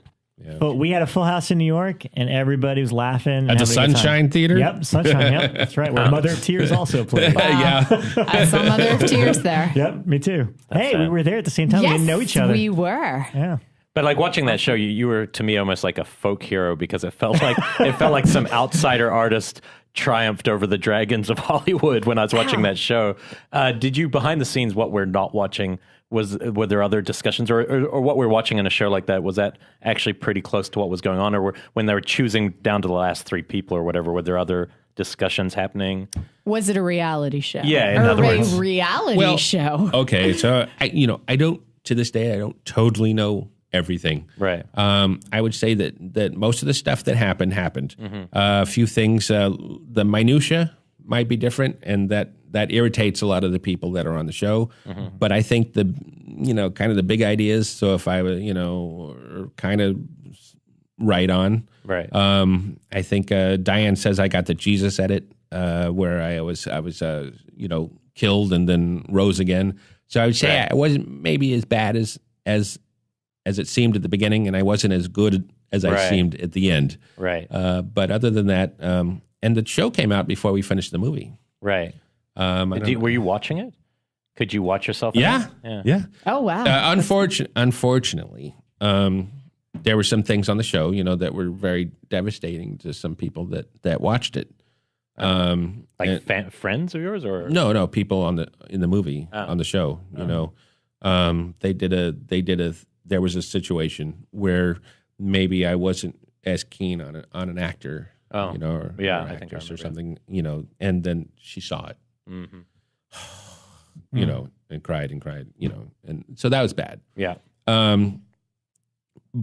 At the same time, in reality versus film stuff, it was sort of showing a situation that had occurred in real life for the show, and they the way they portrayed it though was even though it might have been real, it was really harsh, right? And to watch about yourself and stuff, and it's hard for me to watch a few episodes. It felt like throwing a glass at the AD at the screen. I just remember the AD guy being like he was portrayed almost as a villain in it. Yeah, he helped a lot. Yeah. He really helped a lot. But at the same time, it was rough. I'd never had a cameraman. I'd never been told your idea sucks or we're going to do something different instead. All those kind of things, are rough. They're doing another project. Yeah, well, it was just weird timing because I just noticed that today when looking it up. Do you know anything about it? Now, when you're alumni of something, are you special? I know. Do you have an award on your wall? No, it's weird though, because I thought I'd killed the show and But yours must have been the most popular season. I think you're like, 'cause that's the thing. I never. Really? Because it's on Bravo. It wasn't on HBO. And I don't know if you remember Bravo when it first started. It was all foreign films here in the United States. I wasn't here when it was all unedited foreign films, and it turned into the reality show. Weird. That is weird. Station, but yeah, it wasn't on Bravo. I mean, it wasn't on HBO. It was on Bravo. And was it Damon who championed you? I'm trying to remember. I remember people watched it. But when you actually got picked, I remember it was one of them. I think it was Matt. Matt. Yeah. And I remember it was really, for me, like I was watching the show and there was like three choices. One was, a guy from Chicago who's a commercial kind of guy and very slick, And when Matt Damon saw something in John's work, it was one of the most exciting things I've ever seen because Matt Damon, who was like a big star, was like fighting for the person who seemed least likely to get the thing. You make me want to watch this show. I never watched really the show. I It's just not saw really the film. available. But I had to say, I really fouled up the interview part, and because I just couldn't talk. I was a mouthful of cotton, the whole deal, and so if you watch the thing, there's an edit, and I don't know for sure, but Matt says like, here's my first choice, but they sort of cut it there. And I had to think he says something like along the lines of, but now he fucked it all up. But somehow you got there. And the piece is pretty cool. It was the bathtub scene with Diane, right? Wasn't that the piece you guys used? That was one of them. Yeah. They ask you to send a few shorts first. And then they ask you to, make a bio. And then they ask you to, they send a thing out when it's down to like 10 people. They send out a nonsensical script. It's 3 pages of just nonsensical lines, and you have to do 2 pages of those lines. But you can't vary them. They have to just be those lines. Oh, weird. And you can add 2 lines to it. So that's a really interesting challenge. So that was the challenge, and you have to make a little short film that's like no longer than 5 minutes or something. Like that. And so we did our little thing, and then everybody did their version of it. I have to say that a few people felt cheated in that they would have a line, would say they'd be passing someone on a phone, and they would say some nonsensical line that that they couldn't connect to the story. A lot of that kind of stuff. Right. But it's tough, and that was the challenge, I guess. Well, you also made a huge, lasting relationship with Marcus and Patrick. Yeah. The 2 writers who won separately from you. So that's important to understand, because you guys have collaborated so many times since. These guys won the writing side of it, and you won the directing side, not knowing each other, right? At all. Yeah, no. And you've now collaborated, 4 times? Maybe more. You did a music video together with them. And that's true. Well, as an actor, and then you're in the collector, right? Well, some Super 8. And you're in the collector and the collection. I think you've got some cameos in there. Well, Diane's in the collector, and He's in the collection. I'm in the collection. And you're in the music video that was made for that great. What's that rock band with the female? I love her. Great video. It's a great video. And you punch her in the nose, and she's a really good singing. actress. What video? Why can't you remember? I can't remember. What's the band?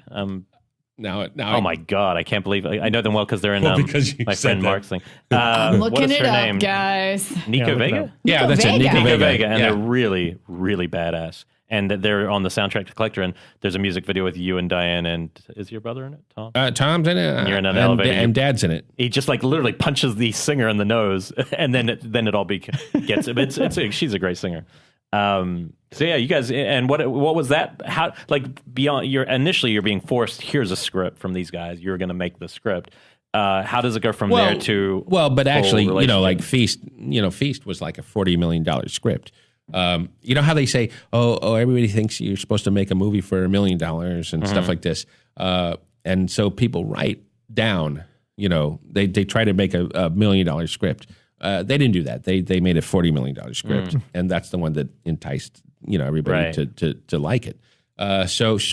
But at that point, after it won, we had to change a $40 million script to something that we could actually shoot. So it went from trucks crashing through the bar and monsters on them, and just tons of characters and people's skin being ripped off of their bodies, and to something smaller. So a lot of characters combined, and that was interesting. That was a lot of fun. There was a period of kind of they're all totally involved in it, of rewriting it, and so that was when we raised some of the ages of some of the characters, some of the girls, from all being 18 to being a little bit older and stuff, and that was interesting, because I thought that was good. The grandma was always in there though, but she was maybe a grandma and a grandpa, and there's a lot of condensing and combining going on. Yeah. Did you? I mean, every time I talk to Marcus and Patrick, they just have this kind of. They're just very enthusiastic. Did you form an immediate kinship with them? And work?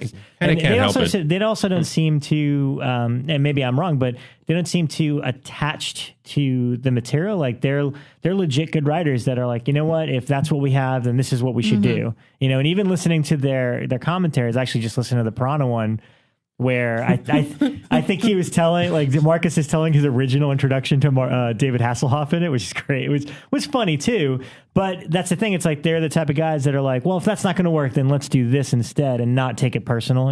They're legit, really fun writers. I mean, it's in this town. It's probably smart. I was reading the Project Greenlight site for the one that they're just starting today, and it doesn't look like they're doing the writing portion again. It looked like strange. Maybe it takes too long for them to. Yeah, it actually said on there, "Can you submit a screenplay?" And it said, "No, it must be a full film." And you must make a feature on a GoPro. That's the model. And then we'll greenlight it. 3 but minutes. it's back on HBO. Oh, it is? Okay. That's interesting. Interesting, yeah.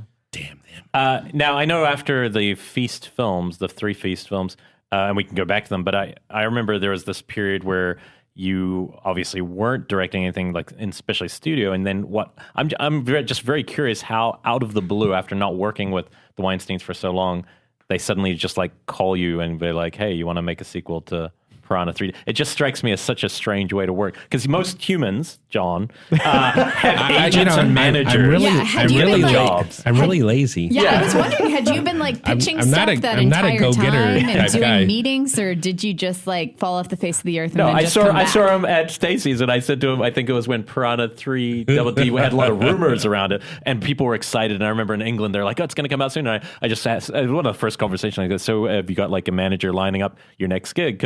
And he just goes, "Oh, no, I don't have a manager. I don't have an agent or any of that." And I say, "But I think that's when you're meant to do it. I think before anyone knows if they're going to like it or not, you get the next gig." Yeah. And he's just like, "No, I don't do that." And I was like, "All right."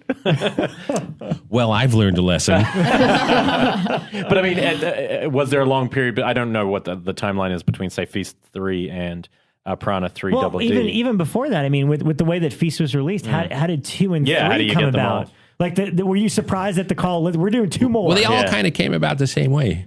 I was at some sort of party, and going to the sushi line, or something, and Bob Weinstein was coming one direction, and I'm going the other direction. And he's like, "Gulager, Feast 2 and 3. You want to do it?" And really? And then Diane goes, "Yes." So based on what though? Like what? Because did Feast do well on home video? Well, I guess it did. It had to. Yeah, because they're money guys, right? Was it Harvey or Bob? It's all Bob. Yeah, because it's Dimension. Yeah. And then the same thing for Piranha. The phone rings one day, and I have this special ring that goes the Weinstein ring, alarm, and it's just like Gulager, Piranha. You want to do it? So same thing. Had you seen the Aja one when you got that call? No. See, I like the Aja one a lot. No, it's a good film. I'm gonna be bold. Yeah, here. he's told me this before. And you know what? And rewatching it in the last few days, you're gonna get me in trouble here. I'm gonna hold to this. No, I will not. I like Piranha 3DD better than Piranha 3D. Ooh. And here's why. I like Alex Aja. He's a fine filmmaker. He has no sense of humor. But at least Sean has a sense of humor and knows the type of movie he's making. The kill on Eli Roth was pretty funny. But that's it. Like the carnage. Try revisiting that movie, the first one, and I have no problem saying this. It's an all right movie, but it's all about that last notes. that last chunk at the ending when there's the whole massacre scene or whatever. That's the best thing in it.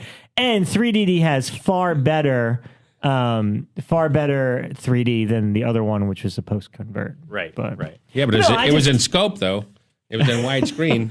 It's a fine movie. I just like 3DD better. It appeals to my personal sensibilities and my sense of humor. I'm not just saying that because you hear, because I've told them on previous shows. He did tell me before. And what I would say to add to this is, John, I've met Alexander Aja. I much prefer you as a person. I have to say, though, just skip talking about the two movies. now the thing about the first movie is that the one of the lead actresses gets naked. Mm-hmm. Yeah. And that was pretty good. The underwater nude 3D scene is pretty amazing. When 3D was still kind of coming back at that point, I remember going to Piranha 3D and going, "Wow, I'm watching two nude women frolicking underwater for a really long for time. a long amount of time." So that was pretty memorable. Yeah. It had a good sense of humor. It just might not be funny. You know? I think it was very Jerry dry O'Connell was funny. and a little it was a little overt. So. Yeah. Anyway, Yeah. okay, I don't want to talk about it. Yeah, but I mean, your film is funny, but it definitely feels like, I don't know what the production history on your film was, but it felt, when I saw it in theaters, I remember it had great scenes, but often felt like there was something that had been missing, and I don't know if that was like just being like the shoots, or I don't know, the production schedule, or... Because I remember you saying it was a very tough shoot. I mean, whatever you can say without being put in director's jail. I'm already in director's Right. I think it put me in director's jail. Yeah. But yeah.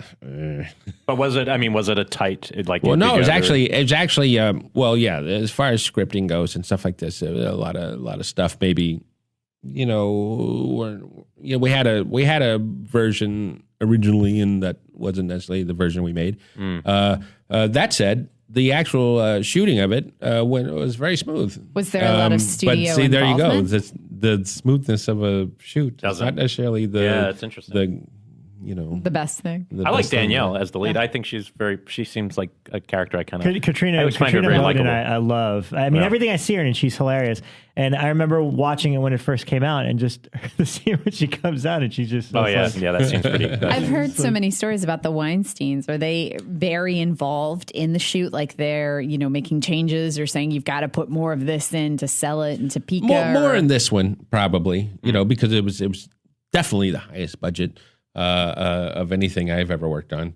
But the others are, we always say are sort of under the radar. So maybe. Now, I heard great stories from Gary Tunnicliffe about the fish. Gary's a friend. I actually have Gary? he gave one of us. You have a piranha? It's on our wall. He gave us one of the piranha. I had to make a piranha for David Hasselhoff. but I was going to give it to him, and then things got all jumbled up, and I still have it. I keep telling them that we need to have Gary on the show. We need to do an effects episode because I love Gary dearly. He should have his own show. He should. He's just an angry Scotsman. He was I love so him. funny. Yeah, he's hilarious. But so we need to get him on the show. It won't be a problem. All right, then my two quick questions about the Piranha 3D. Number one, one of the funny stories. Better be quick, right? No. Sorry. One of the funniest stories you tell in the commentary is I love the cast. I just love everybody that's in the movie, but I love that Ving Rhames returns and has that's right, just a lot of him bring me my legs, and he's got the shotgun leg or whatever. But if I'm not mistaken, the reason he came back is because I think he left Bob or Harvey a voicemail. Yeah. And that was simply... It says, Ving, I never died. You never saw me die in Piranha 3D of Rhames. Let's do it. And that was it. Wow. I'm like, oh, wow. Okay, cool. That's so funny. they brought him back for that, which I thought was pretty amazing. Well, I was getting ready to ask. Within a day, it was just like Gary made the shotgun leg thing, overnight, and then Ving shows up, but we shoot, changes the schedule, we do it, and he leaves. He goes to New York to work with David Gordon Green that evening. Wow. So, and it's hilarious. You try to throw him in the water. That whole sequence is I think it's funny. What I was going to ask about with Gary Tunnicliffe was I heard stories that there was actually a piranha cannon or piranha gun, like firing piranhas at people. Well, there were some, they kind of look like big trash cans. And at the end, you see the piranhas shooting up in the air. And so they have a bunch of different piranhas. They had some that were kind of just like foam. And there were some that were, sort of heavy, silicone. That's and, the one that I have. He weighs a lot. Yeah. And he's got a little hook, like an eye in his mouth, where I assume you guys hooked monofilament to pull him along. Sometimes. But sometimes they're on sticks, and so Gary's under there and, scuba gear, and his assistant Mike, who's like, the Monster and Feast movies and things like this. They'll be under there in scuba gear and, they can't see it, Some of it we're shooting in a pool. Some of it we're shooting in a lake. In the lake, you can't see a thing. So they think they're like doing these piranhas around and, they're on sticks and things, but they're actually about 10 inches above the water. Wow. Which is really funny, but unusual, of course. But yeah, no, the piranhas. How did your dad connect to Busey? Yeah, that was the Because next your question. dad acting with Busey, that's a pretty remarkable. Gary Amazing doesn't listen that to the it show, so you happened. can just speak completely candidly. Because Gary used to listen, and he stopped after the Lustig After our episode. He's yeah, like, no, I'm not listening to I'm that done shit. with these guys. Oh, but I talked about, give me Oh, you two did. Your big Utah. Point Break. Yeah, I you're love right. Point you're right. Break. But was love he Point Break. hard to wrangle, or is he just kind of in his own universe? Well, again, it was a last minute thing. Gary was on The Apprentice. Yeah, no, I remember watching. And he couldn't come. We were trying to get. Well, I don't know if I should say this. We were trying to get a few people, and one of them was Lance Henriksen. Oh yeah. Because obviously he was the star of Piranha 2. Oh, yeah. Oh my God. And The spawning. Him and your dad together. And was I guess he didn't want to do it. Now this is all without me. This is all behind the scenes. Right. I don't know anything that's going on. I just hear stuff, and so it could be things that are happening. Could be things that people are just telling me. I don't know. So Gary gets canned from The Apprentice, and then suddenly it's like Gary's coming to to be in Piranha. Wow. So he shows up, and it's great, and he comes down the night. Our first night of shooting was the girl on top of the van out in the water. And of course, he's there. He wants to see that. He wants to meet her and everything, and everything is great. And the next day, though, it's his night to be there. It's a little, it's interesting. We had him out in the water, and I have to say it's kind of chilly. And but Dad's 85, and he's out there. They're in these waders that basically have a slit in the back to let the water in and out so they don't drown. There's scuba guys out there and stuff. But we have them, walking out to find the fish, and then The cow, right? There's a big cow. Yeah, the cow. Yeah. And it's It's fun. What happens to the cow? At some point, because the giant set piece was cut, and the cow came into being. So Gary has to run back to the dock, and he gets pulled underwater. Okay, so it was just like he didn't want to go underwater, and also he kept veering off to like where his chair was.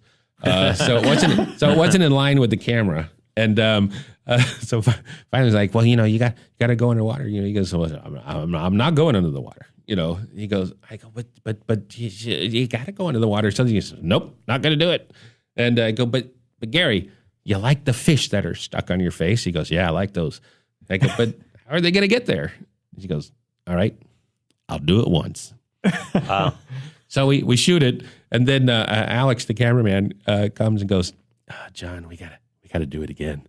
I go, really? He goes, well, I had a flare, which we're not sure what the flare is yet, and stuff like this. It might be fine because I love flares. And but I go to Gary. I go, Gary, we're gonna have to do it again. He goes, I'm not doing it again. I go, well, we got a flare. Says, I've never had a flare. I go, Gary, you've had a flare. So he did it again. I think with a lot of these guys that are, big stars and big personalities, and like Hasselhoff and everything, sometimes you just have to ask twice. That's all. It goes against maybe what like David didn't want to be drinking booze because he just come off that terrible thing, where he was drunk on YouTube and stuff. Oh, that's right. Yeah. And I said, yeah, but David, I need that sound of the ice in the glass. It's like that, And so he said, okay, I'll do it. So I guess that's just the nature of He seemed to how have that a works. great sense of humor in Yeah. terms of how he There's was time when he doesn't save so the great. kid is pretty damn funny. amazing. Yeah, It's pretty some of damn his good. dialogue in that. That's good. We got to kill a kid in each movie, I guess. Yeah.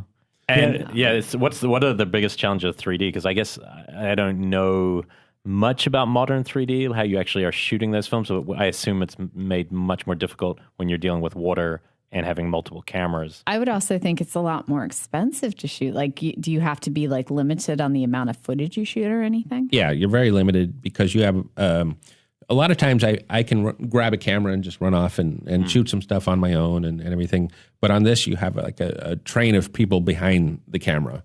And it all ends with a guy named Max. And he is underneath a little blanket, a cloak thing at a monitor. And he controls the cameras can slightly move and angle and stuff like this in order to make it where your head doesn't explode when you're watching the 3D. He's like controlling all this stuff, there to try and make it palatable for your brain because it's all an optical illusion, the 3D. And so there's this whole group of people that work with it, and you have 2 cameras on every rig. It's very, very, very heavy, so everything has to be on some sort of pedestal or crane and stuff. I have a friend that worked on a 3D film in Russia, and he had on a Steadicam a 3D unit, but it almost like broke him. Does this mean having that to do this? I assume you were then everything becomes a 1-camera shot or did you have duplicates of that? It's pretty much a 1-camera thing, and which is a bit different from the studio pics, right? Yeah, and we also had a silicone imaging smaller unit for underwater, and every now and then we could kind of sort of break that out for a handheld type shot, But everything takes a lot of time. Changing lenses, take forever, and so a lot of the more expensive films, they'll actually have whole rigs dedicated to a lens. So they don't have to change a lens. They just change out the whole rig, so. Wow. And the thing he's most excited to talk about is Zombie Night, and I'm actually making fun of it. But no, I want to, and I know he's going to be pissed, but I'm going to bring this up because this is why you don't have a manager. Because I don't get through many sci-fi movies, the Sci-Fi Channel movies. I think I've seen 3 in their entirety, and one of them you're in. Well, I don't think that was on Sci-Fi. I don't know. And you didn't watch that Drew one. Day Waltz, I watched the Leprechaun one. I watched, I think Jackson's one. And I've seen Sharknado, unfortunately. And Sharknado 2 is coming. And this one that was very under the radar, and he was telling no one about it. No one. I think you were doing zero publicity on this thing.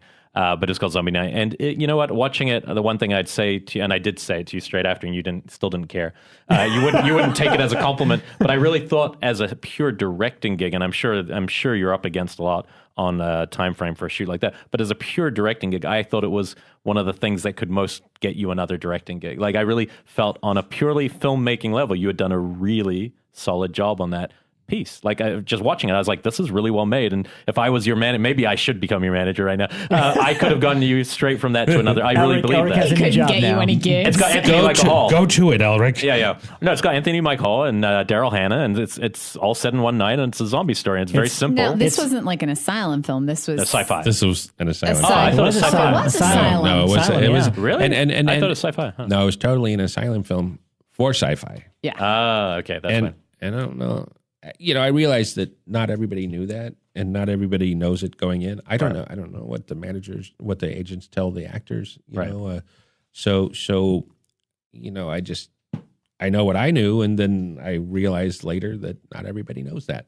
Because one of the actors, Alan Ruck, great actor, great guy. It turns out his wife is the star of The Killing. But which I didn't realize either. But Stanley Kubrick's The Killing? No, The Killing, the show. Oh, the girl, with the foreign zombie. I mean, the other zombie movie, the Brad Pitt zombie movie. Yeah, World War Z. Yeah. When he came in for some looping, he goes, "Hey, I heard you sold it," and I was a little embarrassed and a little shocked and stuff.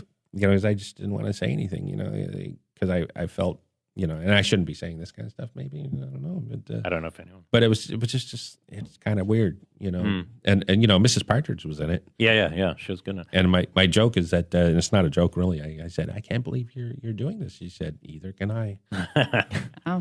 How long the shoot was that? Because I imagine that was A silent. It was one of the like 5 to 10 days. Yeah, this was a longer one. This was like 17 days or 16 days. That is long for them. Yeah. I hear all these stories about. We shot it in like a long weekend. 4 days or so. Yeah, no, this was like a regular low budget short movie. Which in the old days a low budget short movie was 25 days, but lately they're all 17. Was this one where somebody approached you again, like just called you and said, "Hey, we've got a Facebook"? Oh, really? Facebook. Wow. The producer contacted me on Facebook, and I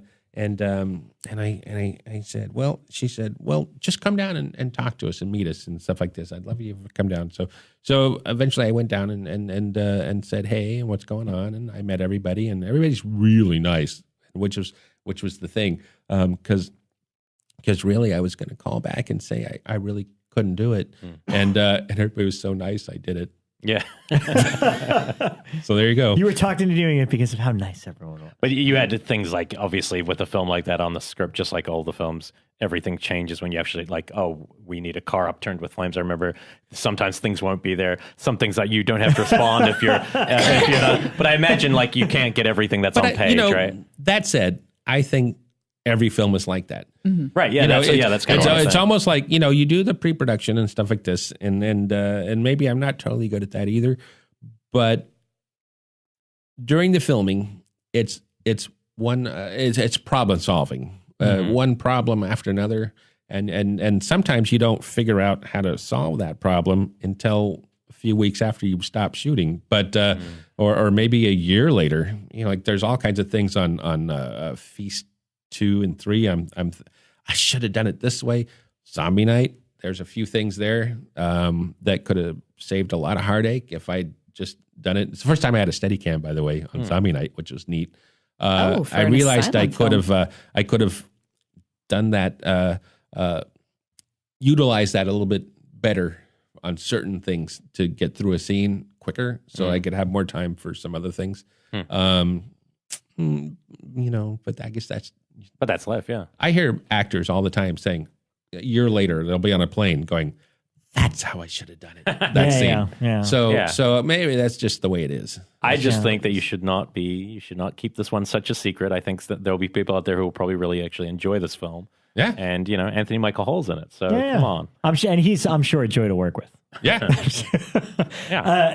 It's on, I saw it I think it's on Netflix. It's Netflix, since that's the way I saw it. And the thing is, it's really difficult, especially in today's market of horror films, to when it comes to zombie movies, doing something unique and interesting with it. But there's always little flourishes in everything you do that I always appreciate. Well, they wanted to do a slow zombie movie. This was the thing from the very, very, very, very beginning, that they didn't want fast zombies. So they wanted to do an old fashioned, like Halloween movie kind of. Yeah. I mean, it felt like it could have taken place the same night that Night of the Living Dead happened, or whatever. But my favorite moment that it could have been a script thing, but there's a point fairly early in the movie, within the first 15 minutes, where two characters are texting each other, and their texts pop up on the screen. It's they pop up on the screen. I made those text. Yeah, and I started laughing because I'm like, that is the first time I've seen texting done in a movie properly, where it's I'm totally on top of it. And it's like one of them drops their phone, and then you just see the letter and keep up where are you? Are you okay? It's like, oh, that's so neat. That's one of the few little bits in there that I really thought was fun and unique. So. And I like that zombie too, the one under the tree that was the old guy. Yeah, he was good. Yeah, he's good. I liked him. Anyway, I think you should be proud of your work. Be proud. Yeah, exactly. Well, I mean, that's the thing. See, it goes back and forth, because obviously you should be proud of your work, and I am. That said, you have this thing too of you feel there's a potential there. Right. And you're always, there's a lot of people that are blowhards. I'll just say that they're all like their stuff, their shit don't stink, type thing. Everything you do is great. Everything, and I don't want to be one of those people. I feel maybe, as Diane says, I take it too far the other way. But that said, I just think that we have to always be striving to do something that's better. That said, it hurts people when everybody works on something and maybe you're not enthusiastic about it. Right. Because and then a lot of times you'll see something a couple of years later and you go, why did I hate that? I was watching some Feast 2 the other day, and getting some little clips for a little party that my dad had. So I put some little clips together, and I'm like, well, I just kept watching it. And I go, well, that's kind of fun, I don't know why. You have some distance, yeah. But is it 2 or 3 where you kill your nephew? 2.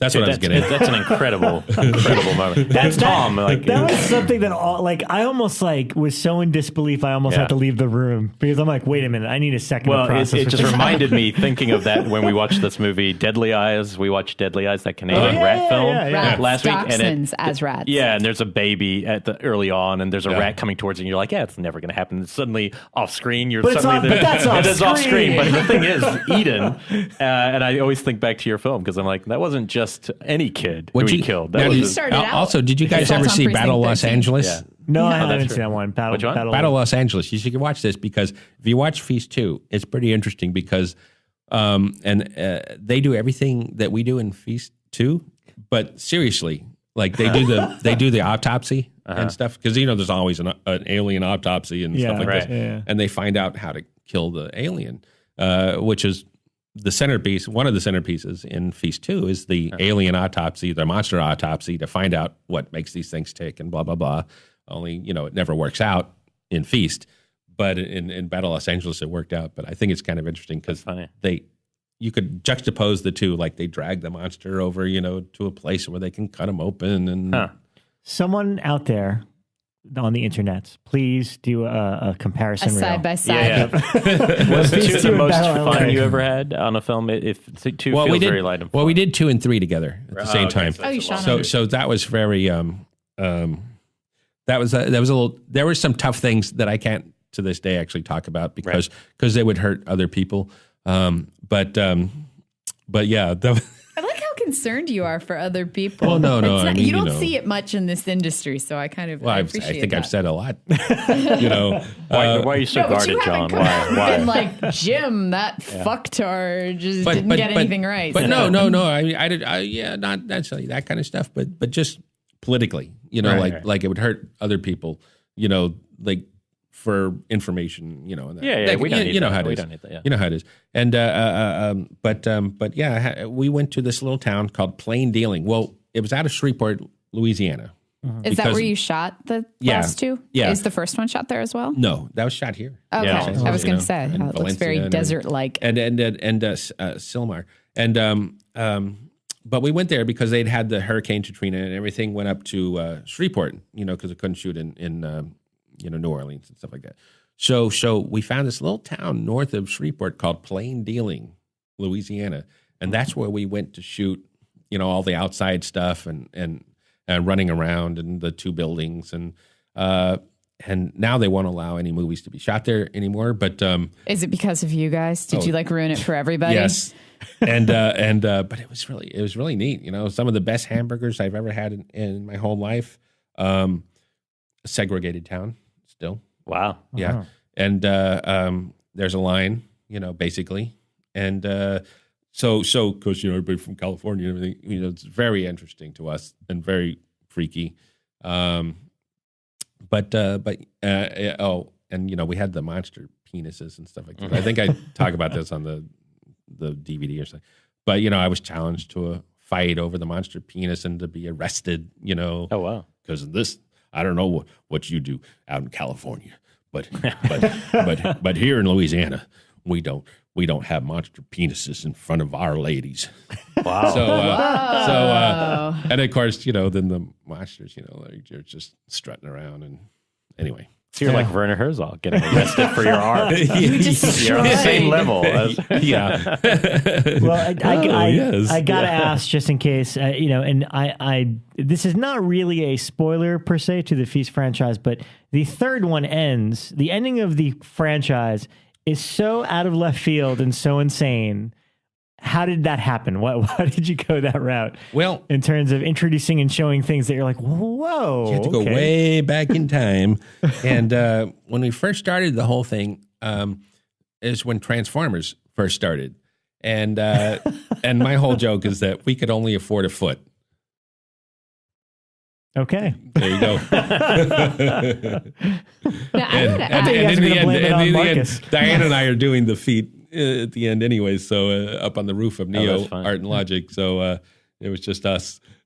Wow. Weird. Now I can't even remember. Having seen some of your studio pictures, which are kind of, how would I put it, body, I guess would be kind of, they tend to be overtly they're made for gore. teenagers. Yeah, they're gore and and sexually charged, and they're very jokey in that. But then I see your stuff that you do with your dad and your brother, and it's very artistic. So which one do you prefer? Like, if it was just entirely up to you. But I mean, you don't think the stuff I do with Dad is body? I mean, there's full nudity and and maybe the intent just seems different. Yeah, it does. It doesn't. I don't leave it with the same feeling that I would like Feast 3. Maybe it's a difference between trying to entertain and trying to just show something that you need to show. Well, I think what it is too is like what you do when you get your foot in the door is what you get hired to do after that, until you can kind of break loose. I don't know if you've read any of the other scripts that we're always trying to get on and stuff. I think one of the westerns are really, really rough. So it's a different, right? Yeah. So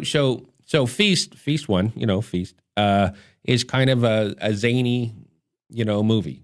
So then everybody wants kind of a zany movie from the studio and stuff.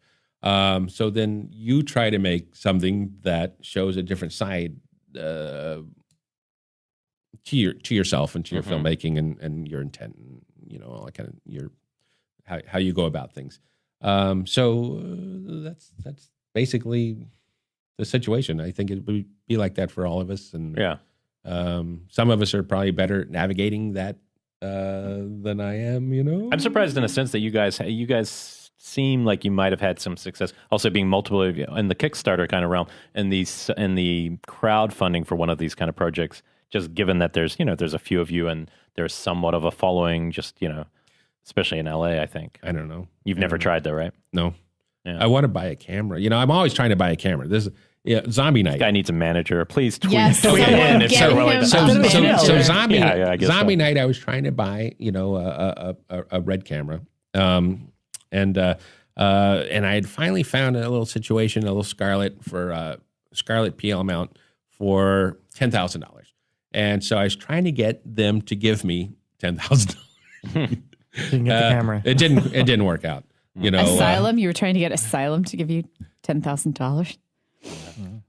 I won't laugh out loud, but I'm fairly certain they didn't. But then I would use that camera, see, on their show, right? And stuff like this. By the way, I had a great cameraman on that named Damien Horan, and a lot worked out because he came and worked on the movie and stuff like this. I think I would have been in trouble. Did you shoot that on Red? Yeah. Wow. Yeah. I want to. Let's. That was on his camera, on his Scarlett. Oh, he owned it. Yeah. No. I want to talk about. We were getting into briefly. We'll get into our topic, but also just like some of the horror films that you're interested in. Like, are there some contemporary directors that you find are doing interesting work? Things that kind of get you excited about it, or well, I don't know. Yeah, lately, I watch a lot of stuff on the TV now, Netflix and stuff. I watch a lot of Korean movies, and I watch a lot of like Norwegian movies and stuff, Scandinavian movies. All four of them, yeah, and Japanese, and I like a lot of these kind of I Saw the Devil type movies. I like a lot of Scandinavian kind of serial killer mystery type of things. And they'll have a hard edge to them, and but they're cool, and they're shot really well, and they're really made well, and I like that kind of thing. I love all the Korean cinema that's coming out. I saw a piece of paper where you wrote Memories of Murder. Yeah, which is a great. Well, no, because you guys were talking about Summer. Summer. We Yeah, always do our summer it doesn't movies. have to be in depth. You know, we can be loose and loose. Did and, you do that? Or? We were waiting for you to come on. For you. Oh, so we can talk about our favorite my criteria summer is very loose. You know, you had mentioned this. Well, we were just. This is. I didn't know if that was you did that. No, we didn't. Thing, We're just in the middle of summer now, I guess, or kind of mid-July, and we're looking at. It started yet. I got to start my summer soon. No, it started, so, but I mean, aesthetically, I think we're interested in not just like what it means, like not summer blockbuster, but movies that were set in summer, and a couple that we don't have to go in depth. Jaws and Texas Chainsaw Massacre are like definitive. I mean, think Texas we all Chainsaw know, Massacre, like, the sweat. Yeah. I try not to use those kind of things. Yeah. You mentioned a few. But the obvious choices. Yeah, I mean, Texas Chainsaw especially. I think it's like the sweat and the heat look like a character. Is anyone going to this thing at the Vista? What's that at the Vista? What thing is at the Toby Vista? Hooper being interviewed by. Oh, well, William Friedkin? I thought that was at the it's at the Cinefamily? Cinefamily. No, it's moved to the Vista. But it's through Cinefam. Yeah, through Cinefamily. Interesting. On the 21st. You're going? Wow. I had to bribe.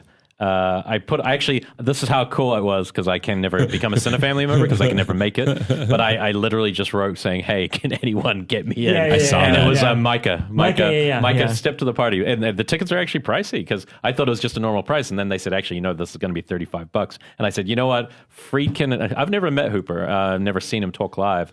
And I know how great Friedkin was at the Sorcerer thing. He was and him as an interviewer, I think will be even better. Hooper shows up. I don't know Friedkin. Good call. I don't know Friedkin personally. I've just sort of heard stuff about him and everything. But like, I can't imagine two guys totally opposite. Yeah, totally agree. Because I have met Toby Hooper and he's great and he's so laid back. Yeah, we've had him at Fango shows, and I can't say he's like he's an interesting guy, but he's not exactly like an animated interviewer. It takes someone to really dig. But he's so friendly and so nice. Mm-hmm. Yes, and then I'll be curious to know what the connection was. Whether it's that Friedkin just loves that film. I imagine that's maybe what it is. Yeah, maybe that'll draw him. Yeah. But I'm going to go to that. But I wish I could go too.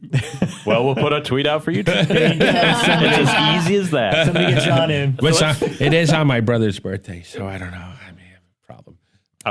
I haven't seen your brother in a long time. I feel like he just disappeared into the ether. I used to see him for a while, and we've written a few scripts, and we're working on another one, and so we'll just see. And I think if we ever get any of these on it, we'll answer Rebekah's question. Wait. First, we have to also plug one other short film because I showed this film to people again, another shorts thing, and everyone I showed it to said it was the best film they'd seen that year. Everyone. I knew they would because Andrew Cash, I remember, flipped over, and because Tom's so good in it. It's the film by that Marcus and Patrick wrote. What was it called? It's set in the office where the guy from all the Burbs movies comes in. Brought up your brother for so that? many castings because of that. Carlack directed that. It's such a good movie. He plays an office worker, and I've seen so many people when they're like, and we don't know how to put for this. I'm like, have you tried Tom? He's so good in it. What is it called? Not the proposition. It's a word like that. Now you've ruined it. The candidate. The candidate. When you hear someone's last name, they say it wrong, and you cannot remember. It is so good. It's a 20-minute film, and this one is on Vimeo. And I would lump it less horror and more like Twilight Zone, like classic Twilight Zone. It is just so good because I just did not see where it was heading, and all the performances are fantastic. So that's all I'll say. I don't want to ruin it for anyone, but it is on Vimeo, and it's a very great film. Okay, Summer. Yeah, Summer. Let's just hit this. You know how they got Tom to do that? They asked him. Okay, good call. Again, we're not the biggest go getters, right? Let's just round table, spat out a couple of titles. I mentioned it last week, but I can't kick off the summer for the Friday 13th movies. This is usually where I start watching those again.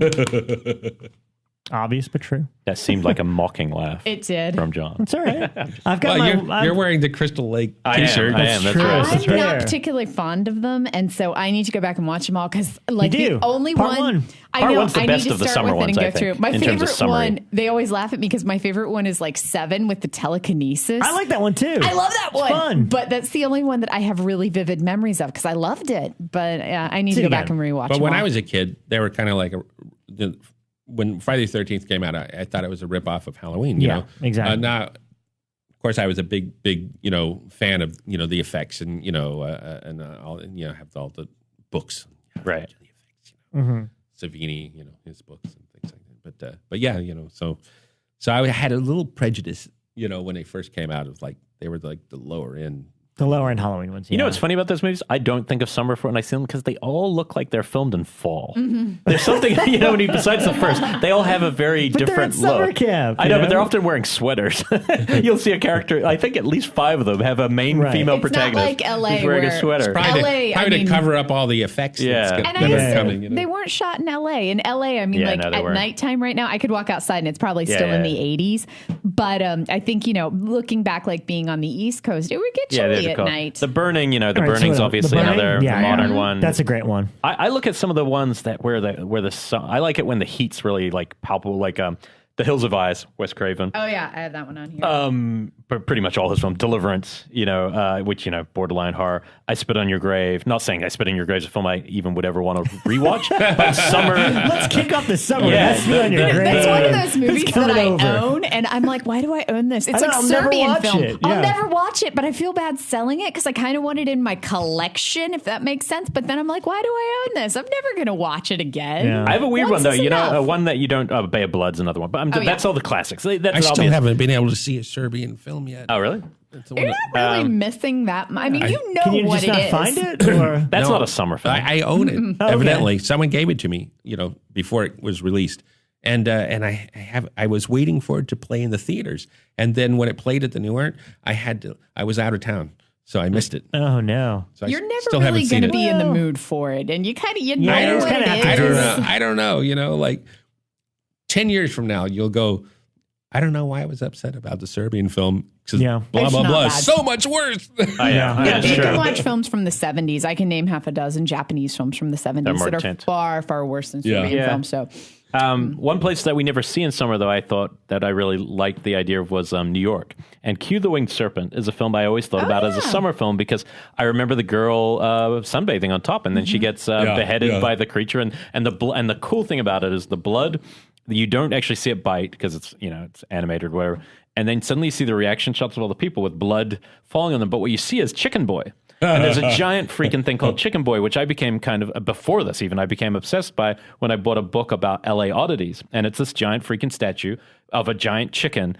And it's in LA. It's in maybe it's Eagle Rock, even might be somewhere down there by you. And I didn't know it was in Q the Winged Serpent. So obviously it was shipped from New York at some point to LA, and now it's this big monument where you can go there and there's weird t-shirts and pens, and it's just called Chicken Boy. It's just very strange. Is it a chicken restaurant? It was. In New York, it was a chicken restaurant. Now here it's just a shop for this Chicken Boy character. Well, if you go a cult thing. Q the Winged Serpent, then you'd have to say like Predator 2 then. Yeah, actually, you're right. Predator 2 is a very because even better when the heat is a character, and in that it's all about a heat wave hitting LA. It conquered the world. Oh, yeah, well. Okay, we won't go there. But there's other ones like The Ruins, ones that I'm not I wouldn't say I'm a huge fan, but it's good. I put The Ruins down. That is, I really liked that one. I thought that was a good film. I also put down Tourist Trap was a big one for me. Oh, yeah. I've got some weird ones on here too. But I Know What You Did Last Summer. I always liked that film for some reason. And I didn't hate the second one. Where they go to, I don't even know where they go. They go someplace in the Bahamas. I think it's Danny Cannon. I don't know. It's one of the biggest fall from graces I've ever seen, like with the sequel, because he had done Young Americans and was like one of those directors. They're like, oh, he's going to be good. And then he made the sequel to that. I remember just all over. But can you objectify, like when it says an audience is objectifying Jennifer Love Hewitt, we don't have a choice. Isn't it been objectified first by the director? We're just sitting there in a chair. How can I not objectify her figure in this film? Because you're gazing. Yeah, how can I not gaze? Somebody else made the movie for me to gaze on. It really is the most incredible character I've ever seen in the film. Her breasts. I find myself so drawn to her breasts. I'm drawn to your breasts. I just think she was phenomenal. But again, the difference between the 90s. That joke in like Scary Movie where they call her, Jennifer Love huge tits. Right. They call her in that movie. No, but what's weird about it is in that the difference in the 90s, 80s is like that non-shedding of clothes. Yeah. Like, so if any of those characters, it's so chaste, Kevin Williamson's still world is. I don't know. Yeah, no, it's very different than it would have been in the 80s. Yeah. But it is a very summer film, man. I also put down, aquatic horrors in general, and I won't get into like my Leviathan Deep Star 6 love, but I also put down Lake Placid, which I professed my genuine love to during the Scream Factory one. A lot of fun. Dead Calm. Yeah, Dead Calm is actually a good choice. Yeah. That's a great thriller. And then Blood Beach. And I can't put this one on my like list. I'll put film, it on my memory list because, great poster. I've been doing articles. That's about it. The Unseen, I continued over at Shock Till You Drop. And so a couple of weeks ago, I know. Thanks for saying it. I'm sorry, guys. I'm sorry. Ever since I saw it pop up there, I was like, oh man. Didn't even wait for the blood to dry. What did I tell you? Say low people. Say low people. Say low no. They offered, and I was like, They offered. I'm glad that they're plucking everybody This will from be the there. last show of Killer POV. Today, the Yoko Ono moment has just occurred. But anyway, we got to work, guys.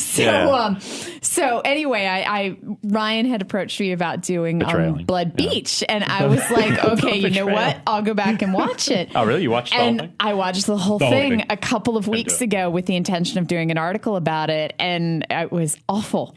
And I don't remember it being that bad when I was a kid, but it was like damn near unwatchable now. When the monster is just sand that sucks people in, it's There's a little no blood, there's no but nothing. it is a And great half poster. I the mean, that time- image is very arresting. But half the time the characters don't even like get sucked in; they just disappear. Like, hey Jimmy, let's make some hot. Where'd you go, Jimmy? And that's that's it. pretty bad. And It's no Shockwaves. That should be on the list. Oh, Shockwaves. That's a great Totally. one. Now, everybody talks about remaking movies. Oh yeah. Probably we should remake Shockwaves. Yeah. Oh, Wiederhorn's still alive. I keep asking people if he's around. Pretty neat, yeah. No, Shockwaves, like, there's a lot about Shockwaves that could be improved, but there's something about Shockwaves. The pacing's way the problem with that. It's just paced. Yeah, very but awkwardly. Nazis underwater Nazis underwater in Florida, Nazis, and Brooke Adams swimming nude. Cannibal Holocaust Zombie. I don't even know if they're set in summer, if they're just set in places that But are they always just hot. feel like it, yeah. But they have that open water. Remember that was pretty Now, tense. that to one me, freaked that was me the out. scariest movie of the year. Open water. Yeah. Now, Yeah, it's very tense. it wasn't necessarily the greatest acted movie or something, No, it was- but the fact that they used the real sharks. Yeah.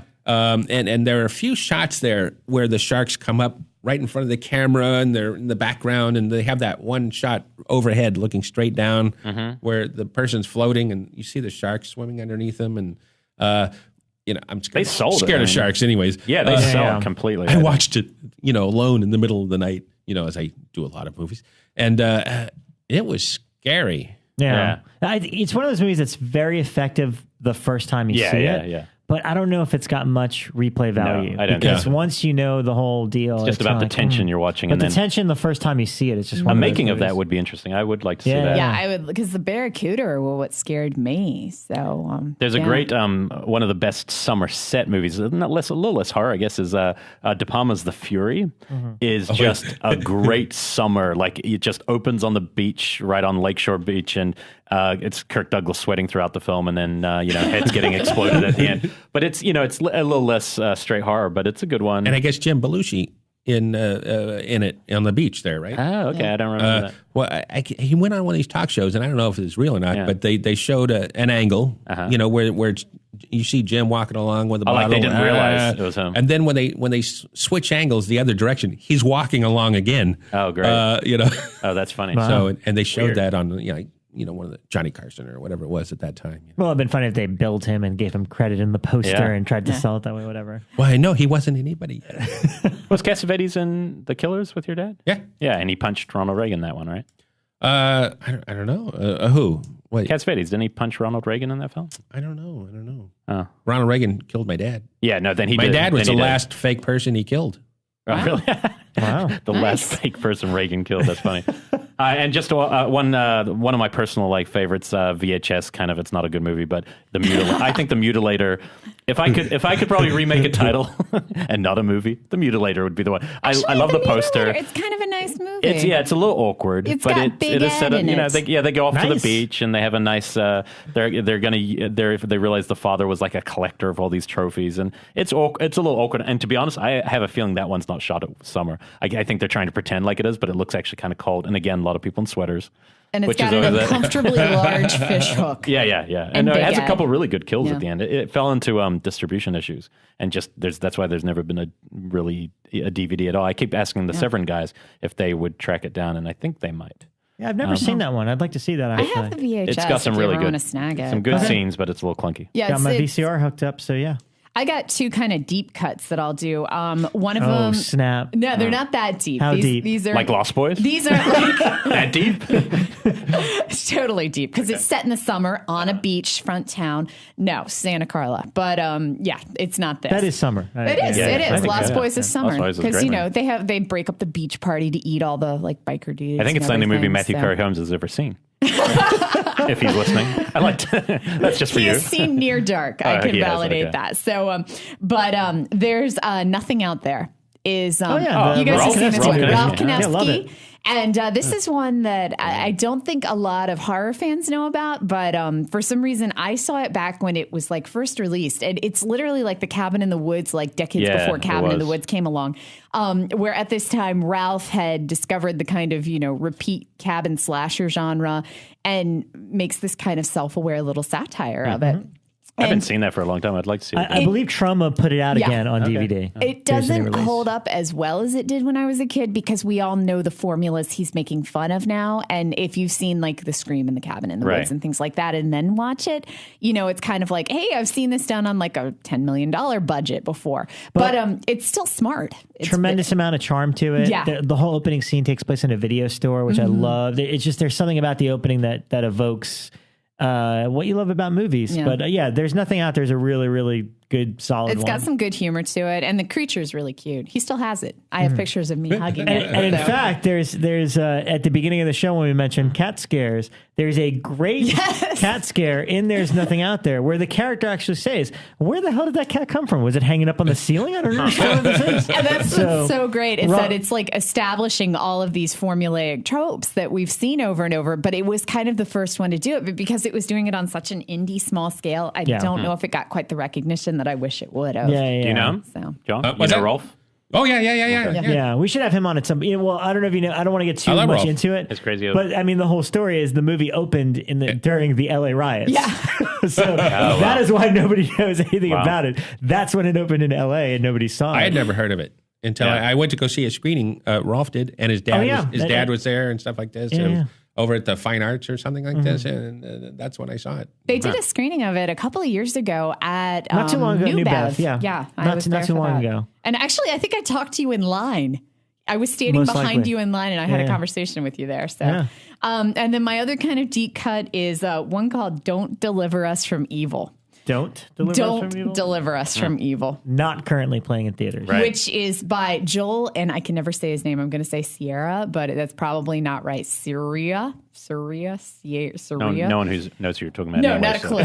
But it's from 1971, and it's literally about two teen girls who decide that they're going on summer vacation and they're going to worship Satan while they're on summer vacation. As everyone, It's every teenage girl does. yeah, it's bawdy and it's exploitive and it's fun. What does summer So- vacation have to do with Satan? Like that's when they make the decision. Yeah, they're just we're on like- vacation and we're going to Yeah. worship Satan. That's pretty much it. It's Oh like, shit! You just made me realize one I didn't put on my list: Race with the Devil. Oh. That's like one of the best movies in general, not just horror movies because it's borderline horror. That's a Now, great. did they damn ever movie. remake that? Because when we were doing Feast, that was in the works to remake that. really? Yeah.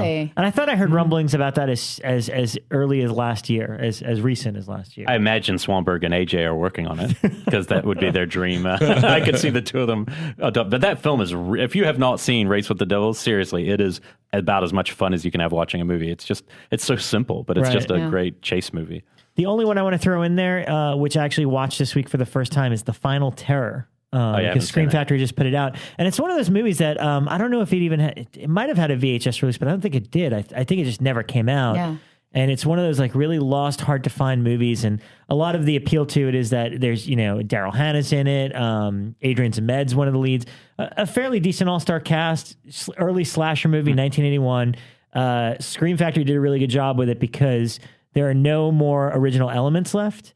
So they actually scanned, I think, something like 6 prints to make the best possible version. So, there's a few spots here and there where you could tell the limitations of the film print. But for the most part, in terms of a lost film that's presented as a Blu-ray, it looks really great. And it's just like this whole, everyone's very angry in it. Joe Pantaleone is one of the main guys, and he's like this like weird angry guy that is driving this group of kids out into the out into the woods, and there is a killer out there. The twist behind the killer is pretty neat. It's really interesting. The problem with it is it was made at a time period before the slashers hit. So what's interesting is the body count is fairly predominantly low.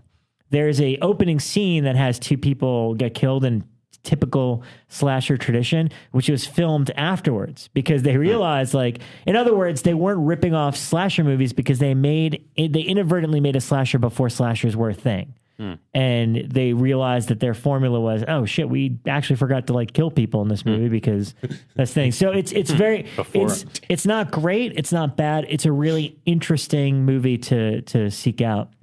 Is that out right now? Yeah, now it's available through them. So, John, read off your rumpled piece of paper. Oh, this is my... Because I see your title. Well, I done, Wolf Creek, of course. yeah.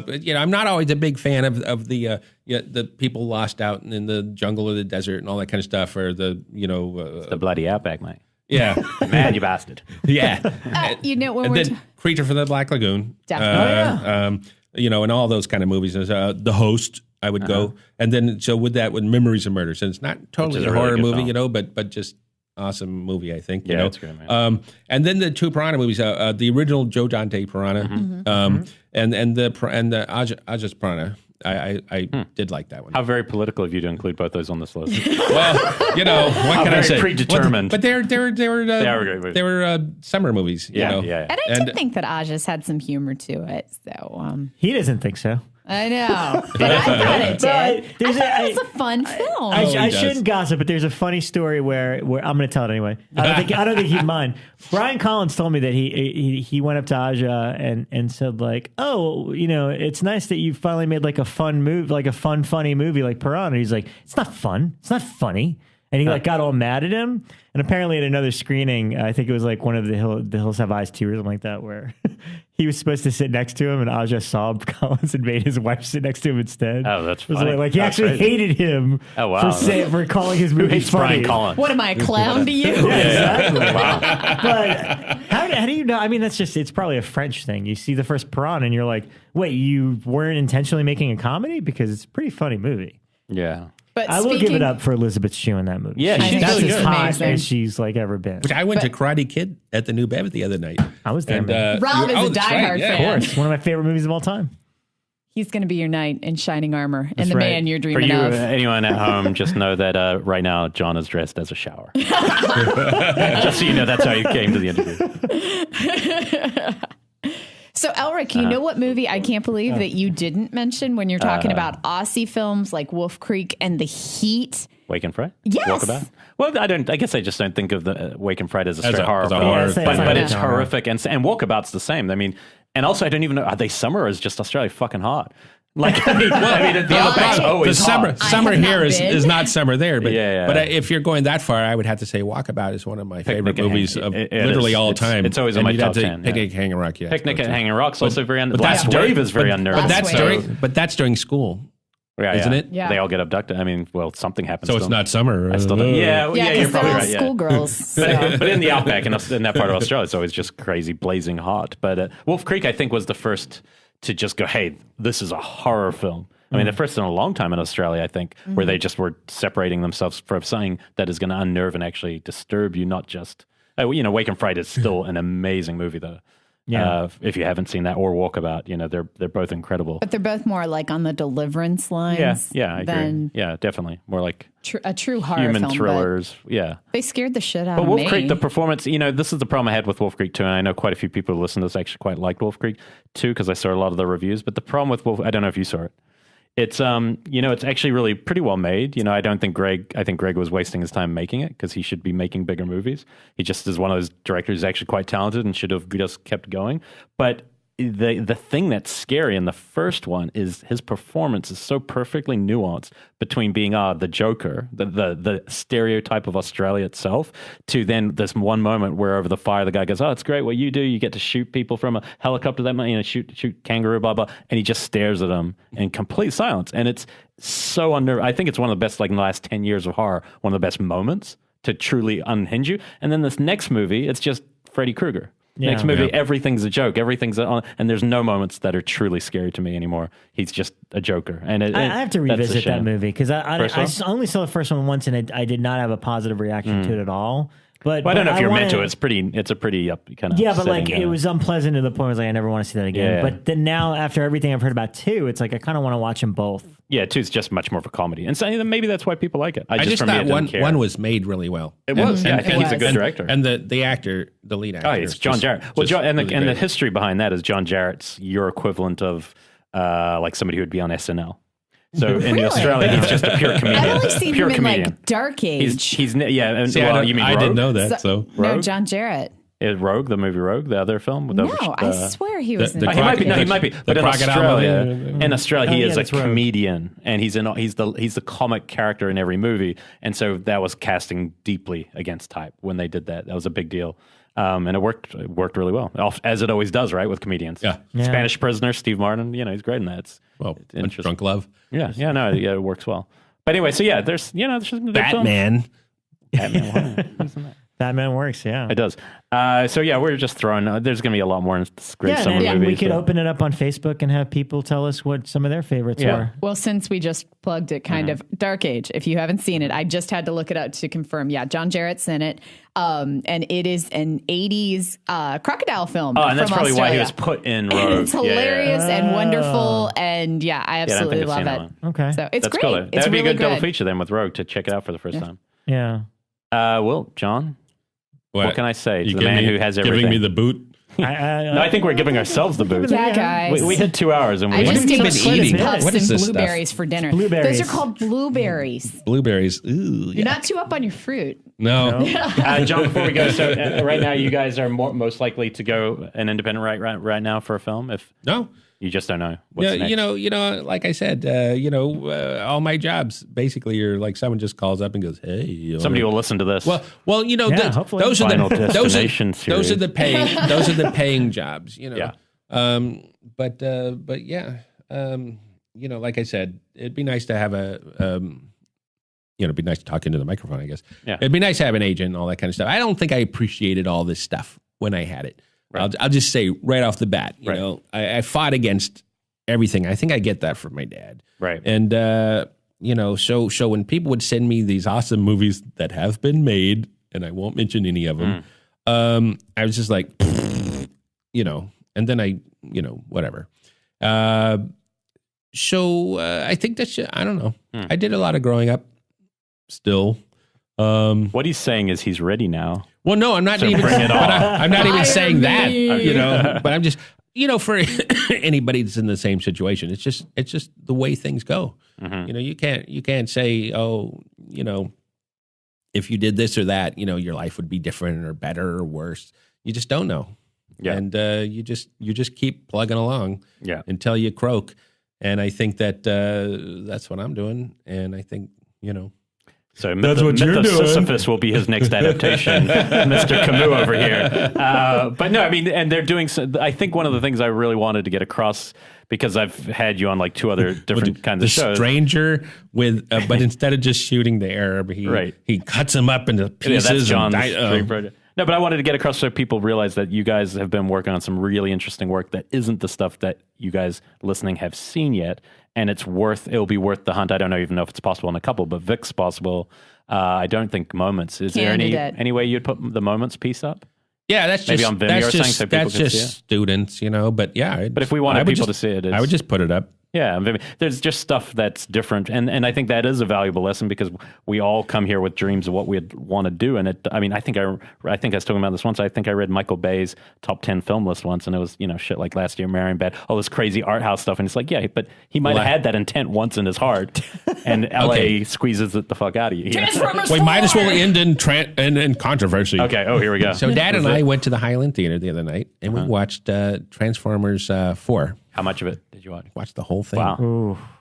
Now, you guys all saw it. You guys probably No, reviewed it? no, I didn't make it saw it. past 2. I had to say, though, after working on some films, where you just struggle to do everything and, you're trying to, work against your budget and this and that, it's pretty amazing the amount of stuff they actually do in that movie. It's just... But you have unlimited time and budget. I don't care. It's just insane. Yeah. It's just one thing after another. And as far as like craftsmen go and all that kind of thing, like everybody is really I don't know. It just seems like at the top of their game. Your quote's about to go on the poster. I bet you anything. I'm just saying. I'm just saying. You have robots rolling around this way, and the camera's tracking that way, and you have some robot, monster or something running across a roof in the background. It's just insane. Yeah. When John Landis says, should it be happening? Yeah, it's insane. Like just because you can have 50,000 werewolves. Should you? 50,000 werewolves. Yeah, that's my new film. I like that, actually. That's pretty good. Yeah. After that positive endorsement of Transformers 4, which I did not see coming. I know. I've lost all respect Just for see him. Pain and Gain on Netflix instead. That one's excellent, actually. But they should all be nude. Okay. Yeah. Nude robot love. Thanks for coming on, John. We will be back next week with we know who it is. Actually, the next several episodes are going to be really good. Yeah. We haven't confirmed next week yet, but I think we will most likely. I'm pretty excited about it. Yeah. So let us know what you thought about Deliver Us from Evil, and we'll continue that conversation. Sure. And thank you to John again. Hey, did anyone see this yet? What's that? The Derrickson film? Yeah, Rob did. Yeah, Rob did. I just thought it was okay. Yeah, okay. we had a few watchers who just said it was okay. Did you talk about it earlier in the show? Yeah. Briefly. Yeah. Now you have to go back and listen I have to go, find out the review. It's only 2 hours of view. I'm a huge fan of those actors. They're all really good in it. Another Aussie comedian, Eric Bana. That's the thing that really people. I didn't know he's a comedian. Oh my god, he was on the show that is literally SNL. It's called what was it called? Comedy Club? I can't remember. It was a weekly comedy sketch show. Because I don't find it funny at all. Chopper. Chopper is one of the funniest roles I've ever seen. I mean, I think I've never gotten that out of my head. The problem with Eric Bana in America is whenever he's given a straight role, he is not that guy, and I think he's unable to create much interest when he plays the straight. Like his Hulk was so boring because he's not a straight guy. He's actually most people would liken him to Ben Stiller in Australia. He's a Ben Stiller type comedian. You're blowing my mind. John cast him. Watch Chopper again, and it's just like, look what you done to your mum. You're killing your mum, mate. Chopper's amazing. Chopper's one of the great movies. Anyway, we'll leave on that. Yeah, thanks so much, guys. Thank you, John. Did I redeem myself, Elric? Barely. Chopper. Yeah. Chopper. All right, we will see you next week. See you, Mad Bastards. Later.